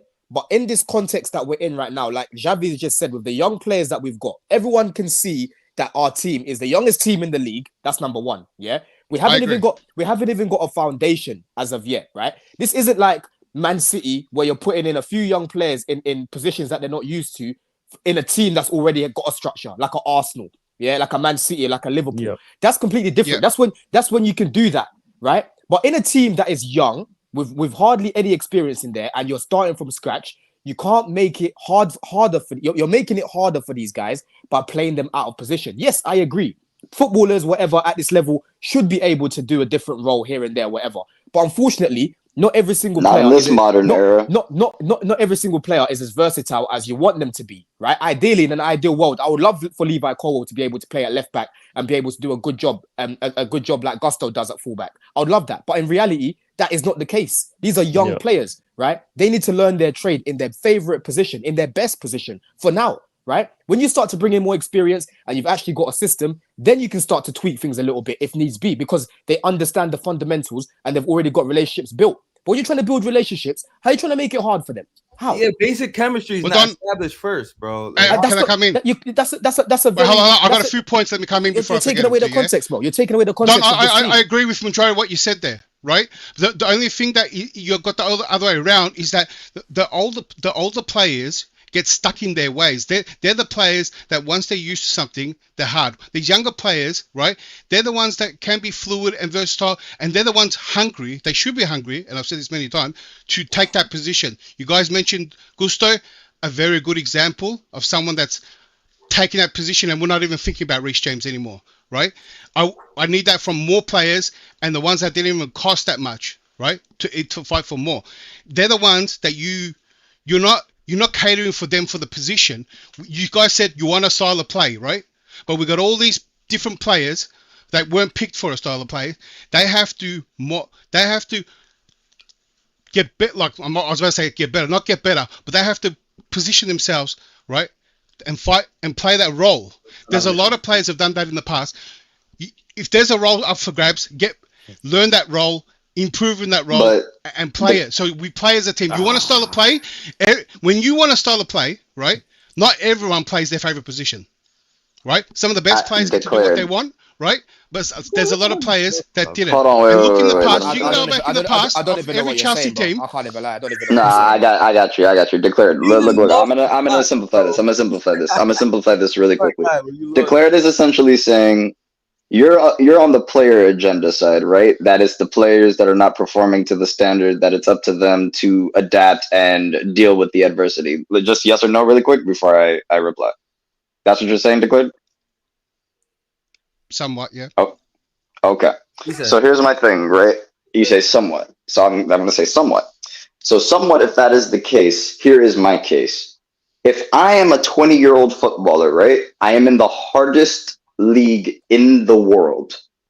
This means everybody else around me is either at the same level or in reality better than me, right? My best position is the left back. But my manager decides to play me in midfield. I get ran through like a prostitute. Why is that? Because I'm still a young player. I haven't learned my skills the best way. I mean, I'm not using my skills to the best ability yet. I'm not adapted to the system yet. Because remember, Poch's system is brand new. So why would you play that player out of position when you can put them in the better position and then they adapt to the system better, which is exactly what happened yesterday. So you can have the player part, which is example, fine. That example, I agree, right? When you have established yourself in that position, no one in this team has been playing at a level. But why can't they? There's no consistency declared. That's my point. There's no consistency. Bro, if you perform, in that position, you're gonna be undroppable. There are a few positions that players are undroppable. Right now, Palmer, he's undroppable. He's playing multiple rows. He's undroppable, right? If Gusto keeps playing, he's always gonna play right back. He's undroppable, right? Unless there needs to be an emergency, due to injuries, whatnot. But would you put Gusto in center back? That's my point. Hold on.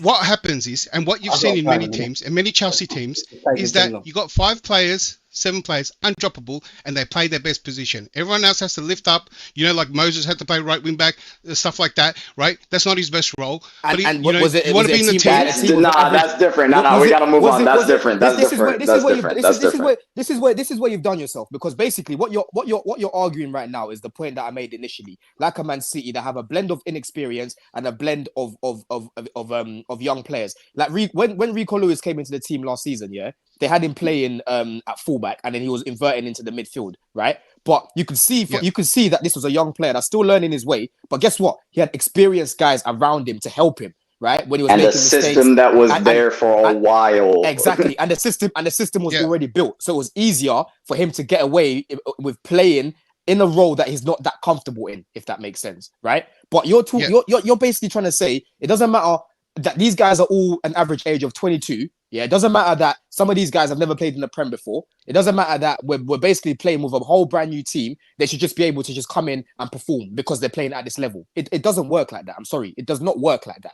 These guys what I'm actually saying, and they need to be set up correctly to play. I agree. I think you maybe misunderstood my point. Actually, what I'm saying is that they've come in. They're young players, right? We paid heaps of money for them, but none of them have a solidified position. Right, we've got a new player. There's no experienced people to show you the ropes. Nothing. We got positions up for grabs. Is what I'm saying. All positions are up for grabs. Right. No one's solidified them. No one's taken a position. This is my position. This is my best to play. No one's proven it to a level that they're undroppable and no one can take their spot. That's why everyone's getting shifted around. And that's what I'm saying. Is that the environment's there for young players to prove themselves? Hold on. There is an environment there, Javi, right? For players to prove themselves, right? You got to prove yourself to be undroppable in that role, right? And that's when all that argument about you're playing the preferred position. No, there's a style of play there. There's a certain way you want to play, right? There's a certain role there. If we change managers, yes, then the roles change and that situation stays the same, right? But the roles change and what's up for grabs, right? There's going to be certain players that are undroppable because they've solidified they're that good in that position that they can't be dropped or moved, right?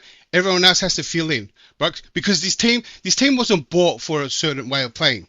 You got a random talent, right? That's why it's going to be mix and match, right? The people that really want to play their preferred position have to perform to a level, right, that they stay in those roles. Then everyone else is a makeshift, or they get transferred, or someone else comes in. That's usually the process, right? But they can show, regardless of the style of play of the role, you have to perform. You have to consistently perform, and that's where the players are lacking. That's the fault. Poch can take a lot of the blames, but this is where I put the blame on a lot of the players because they haven't been performing consistently. So declare. What's the point of us speaking about the game tactically then, if you can't acknowledge what this guy's been doing tactically to not help these players? What's the point of us speaking about it tactically? Because everything that you're saying there's a massive point because that is another. You should be able to perform. I'm sorry, it goes hand in hand. It goes hand in hand because. Poor way of because I'm so sorry, if a team doesn't perform tactically, right, you'll never say what the tactics were, right? These players could have the other team's tactics and then goes, here, look, we know what they're going to do, right? And if they can't perform it, right, you'll never know that we had the perfect game plan. Declared, you're just saying a whole lot of, I don't know what's even going on here, but let me just say something, yeah. When we had Di Matteo come in when he came in that season, yeah, we had a team of experienced men Yeah, majority of them were leaders in that team. Yeah, they didn't even need my man. They knew what they were doing. These lot are young and need to be nurtured. And you're just looking at it like, right, these are playing for Chelsea. They should be able to do the job. Football does not work like that. Frank Lampard regions, eh? Football. That's not what I said. Yeah. Declare. You're basically saying that, bro. Stop lying. That's what you're saying, bro. Football does not work like that. These men are young and they need to be nurtured. And that is one of the main reasons why I said Pochettino will be the best guy for the job, because of his record of working with young players. Nurtured. Right? Come on, but they're at a level. Yeah, now, I'm gone. Right? I'm gone. In a bit, you man. I need to go. I gotta go. Before you obviously go, Jim, I just want to make one point. Obviously, not with that discussion. That discussion was going on around. Respectfully. Obviously, like, and then this isn't me to say that I was right about Poch and all of that. Like, the jury's still firmly out on Poch.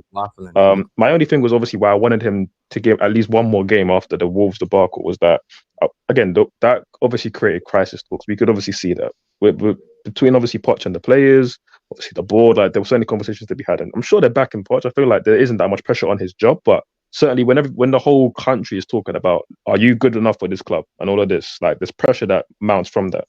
And I want to see the reaction. I want to see if he was going to change things drastically tactically. I was going to see if he's going to be able to galvanize these players to perform with more spirit. And we certainly saw the latter. In terms of the former, there was a couple of tweaks, like you mentioned. It wasn't like a new formation or anything crazy, but obviously Enzo dropped a bit deeper, and it was better.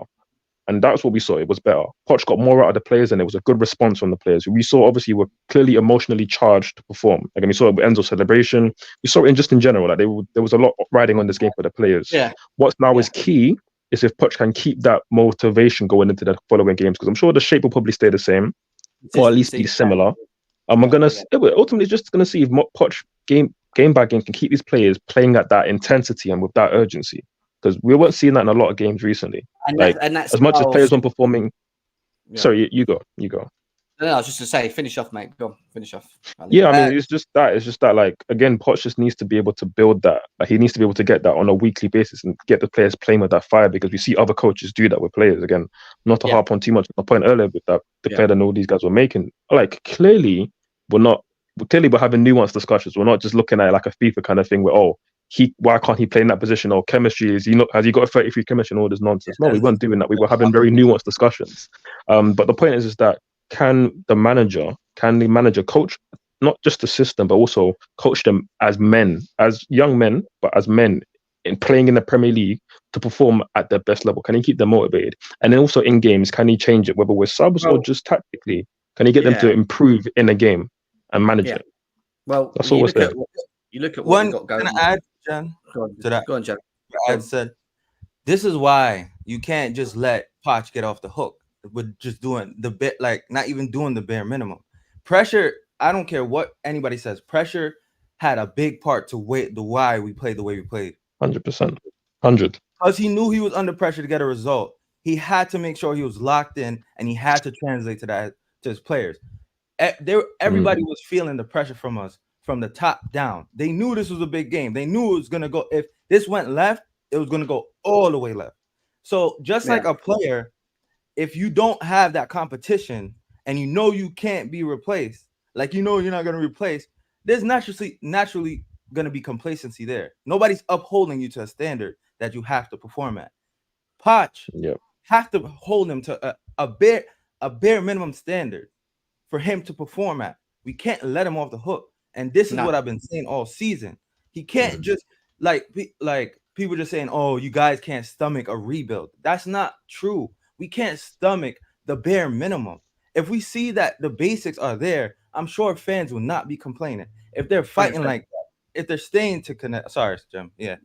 No, 100%. Keep going, man. I agree with you. I was just saying. 100%. If they're staying connected, if they're fighting together, if you see what he's trying to, of course, we're not gonna win every game. Like, you know what I mean? There's gonna be times where but these blips are more frequent than they are not. Basically, what you're saying, it's the way we're losing games, isn't it? It's the way we're losing. It's just like we're lying down. You can't tell people, "Oh, just support this process and wait for it." That's abuse to me without seeing anything. That's like somebody. And listen, we've been battered by Newcastle United. I'm gonna stop. Just believe me, without showing any respect. I agree with you, Joey. Yeah. No, listen, that was all facts. And again, just to add to the point that you were saying, obviously. Forward. Can I ask you go, Declan. You go. as a question for you guys, and it'll probably quick, be whatever you're going to say. Go. Be quick. Where are you going, Joe? I need to go, bro. It's over 2 hours in. I need to go. What's the question, bro? I feel like do you guys feel like the players turned up more yesterday rather than some kind of tactical, Yeah, that's what we were saying the whole stream, bro. That obviously there was a small change in the tactics, but obviously the players did turn up. I can say that they definitely have, because I don't know. The tactics certainly helped. Like, it was big, but obviously the players were clearly fired up for the game. No doubt, the players were fired up, and they obviously executed. And obviously in the final third, we did take our chances as well, which is a big thing. Running, like losing those second balls is a matter of you wanting to be there. Like like making that extra effort to be like, I gotta go fight for my teammate. He needs help. Let me go back him up. It's those fundamentals, bro. Yeah, facts. Yep. Facts. Listen. Yeah, the reason I asked was like I think that when you guys talked about the pressure, the pressure was more. The talk was about Pochettino, and everyone was saying he's a dead man walking, sacked. We're all waiting for the sack. Club statement. Everyone posted up club statement, and I hope when I saw this game, because I had that ill feeling too, right? That this was one of those games that when I used to see the game that made Potter go and Mourinho and just that game that where the players have enough and they just down tool on purpose and it's just that one game that everyone had enough and then you see a sacking come, right? And that's what I thought was going to happen too. But they all fired up, and if they fired up for the manager, right? I'm actually glad, regardless of what you think of the manager. I was with you guys too. It's probably not good enough, but that response to fight for that, then I hope it's a good turning point. If it all, because tactically it was very similar to what we've done, yeah. But I've been onto the players' case as well, and they actually started to perform, and I hope they're taking it to the next game, because we're only one game from another crisis from being back last week, Wolves game. And that's what we're saying. So, we want to see. Sorry, forward. That's all right. I mean, we want to see the consistency moving forward now. It's all good winning the way that we did yesterday, and the players can show that they can put a performance in. The next question really is Poch going to maintain the current system? Is he going to maintain the same instructions and all this stuff that we need to see? And then with that, will the players then be able to implement and play at the levels that they had done against Aston Villa? And listen, look, we're going to, even if he does do that and we come up against teams where we're maybe not firing as well and whatever, the benefit now that he has more that he didn't have a couple of months ago for me is he actually has a bench. So, use your bench if you have to, that's what your bench is there for. If things ain't working with a specific player, say Jackson's struggling one game, or I don't know, or Madueke is or something, just change the player and go with, go with the system, stick with the system and keep going, and just hope that it, they can find some consistency in themselves, because they're going to have hiccups. I don't mind Chelsea losing games, by the way. It's how we lose games. If we play like we did yesterday and we lose 1-0 and we still lost 1-0, yeah, all right, it would have been, really annoying again on the back of it and whatever, and I know we need to win it. But if we perform to that level, but we just, again, maybe we're missing chances and Nkunku comes on a bit too late and whatever, like, at least we could say moving forward, we're seeing a performance, right? We're seeing what he's trying to do. They're playing, they dominated, they tried, but they just didn't, they just couldn't finish it in the final third. And that's my point. Like, that will happen.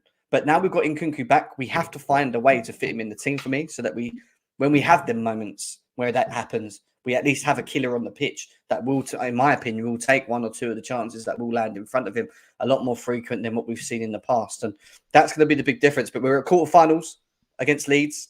We're at a final against Liverpool. We're doing also all right so far in these cup tournaments, not going to lie. We'll see what happens. It's just about our Premier League performances and trying to find some consistency in there. And hopefully, fingers crossed, Monday, we see sort of the same sort of lineup that we push forward, and we show the same intensity and the same way of playing.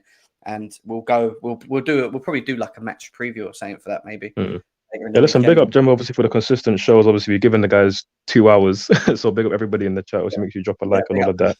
Maybe this discussion will continue in the chat, because I feel there's maybe still more to be said. But obviously, let's let Jem go in it, because even I got to go as well, to be fair.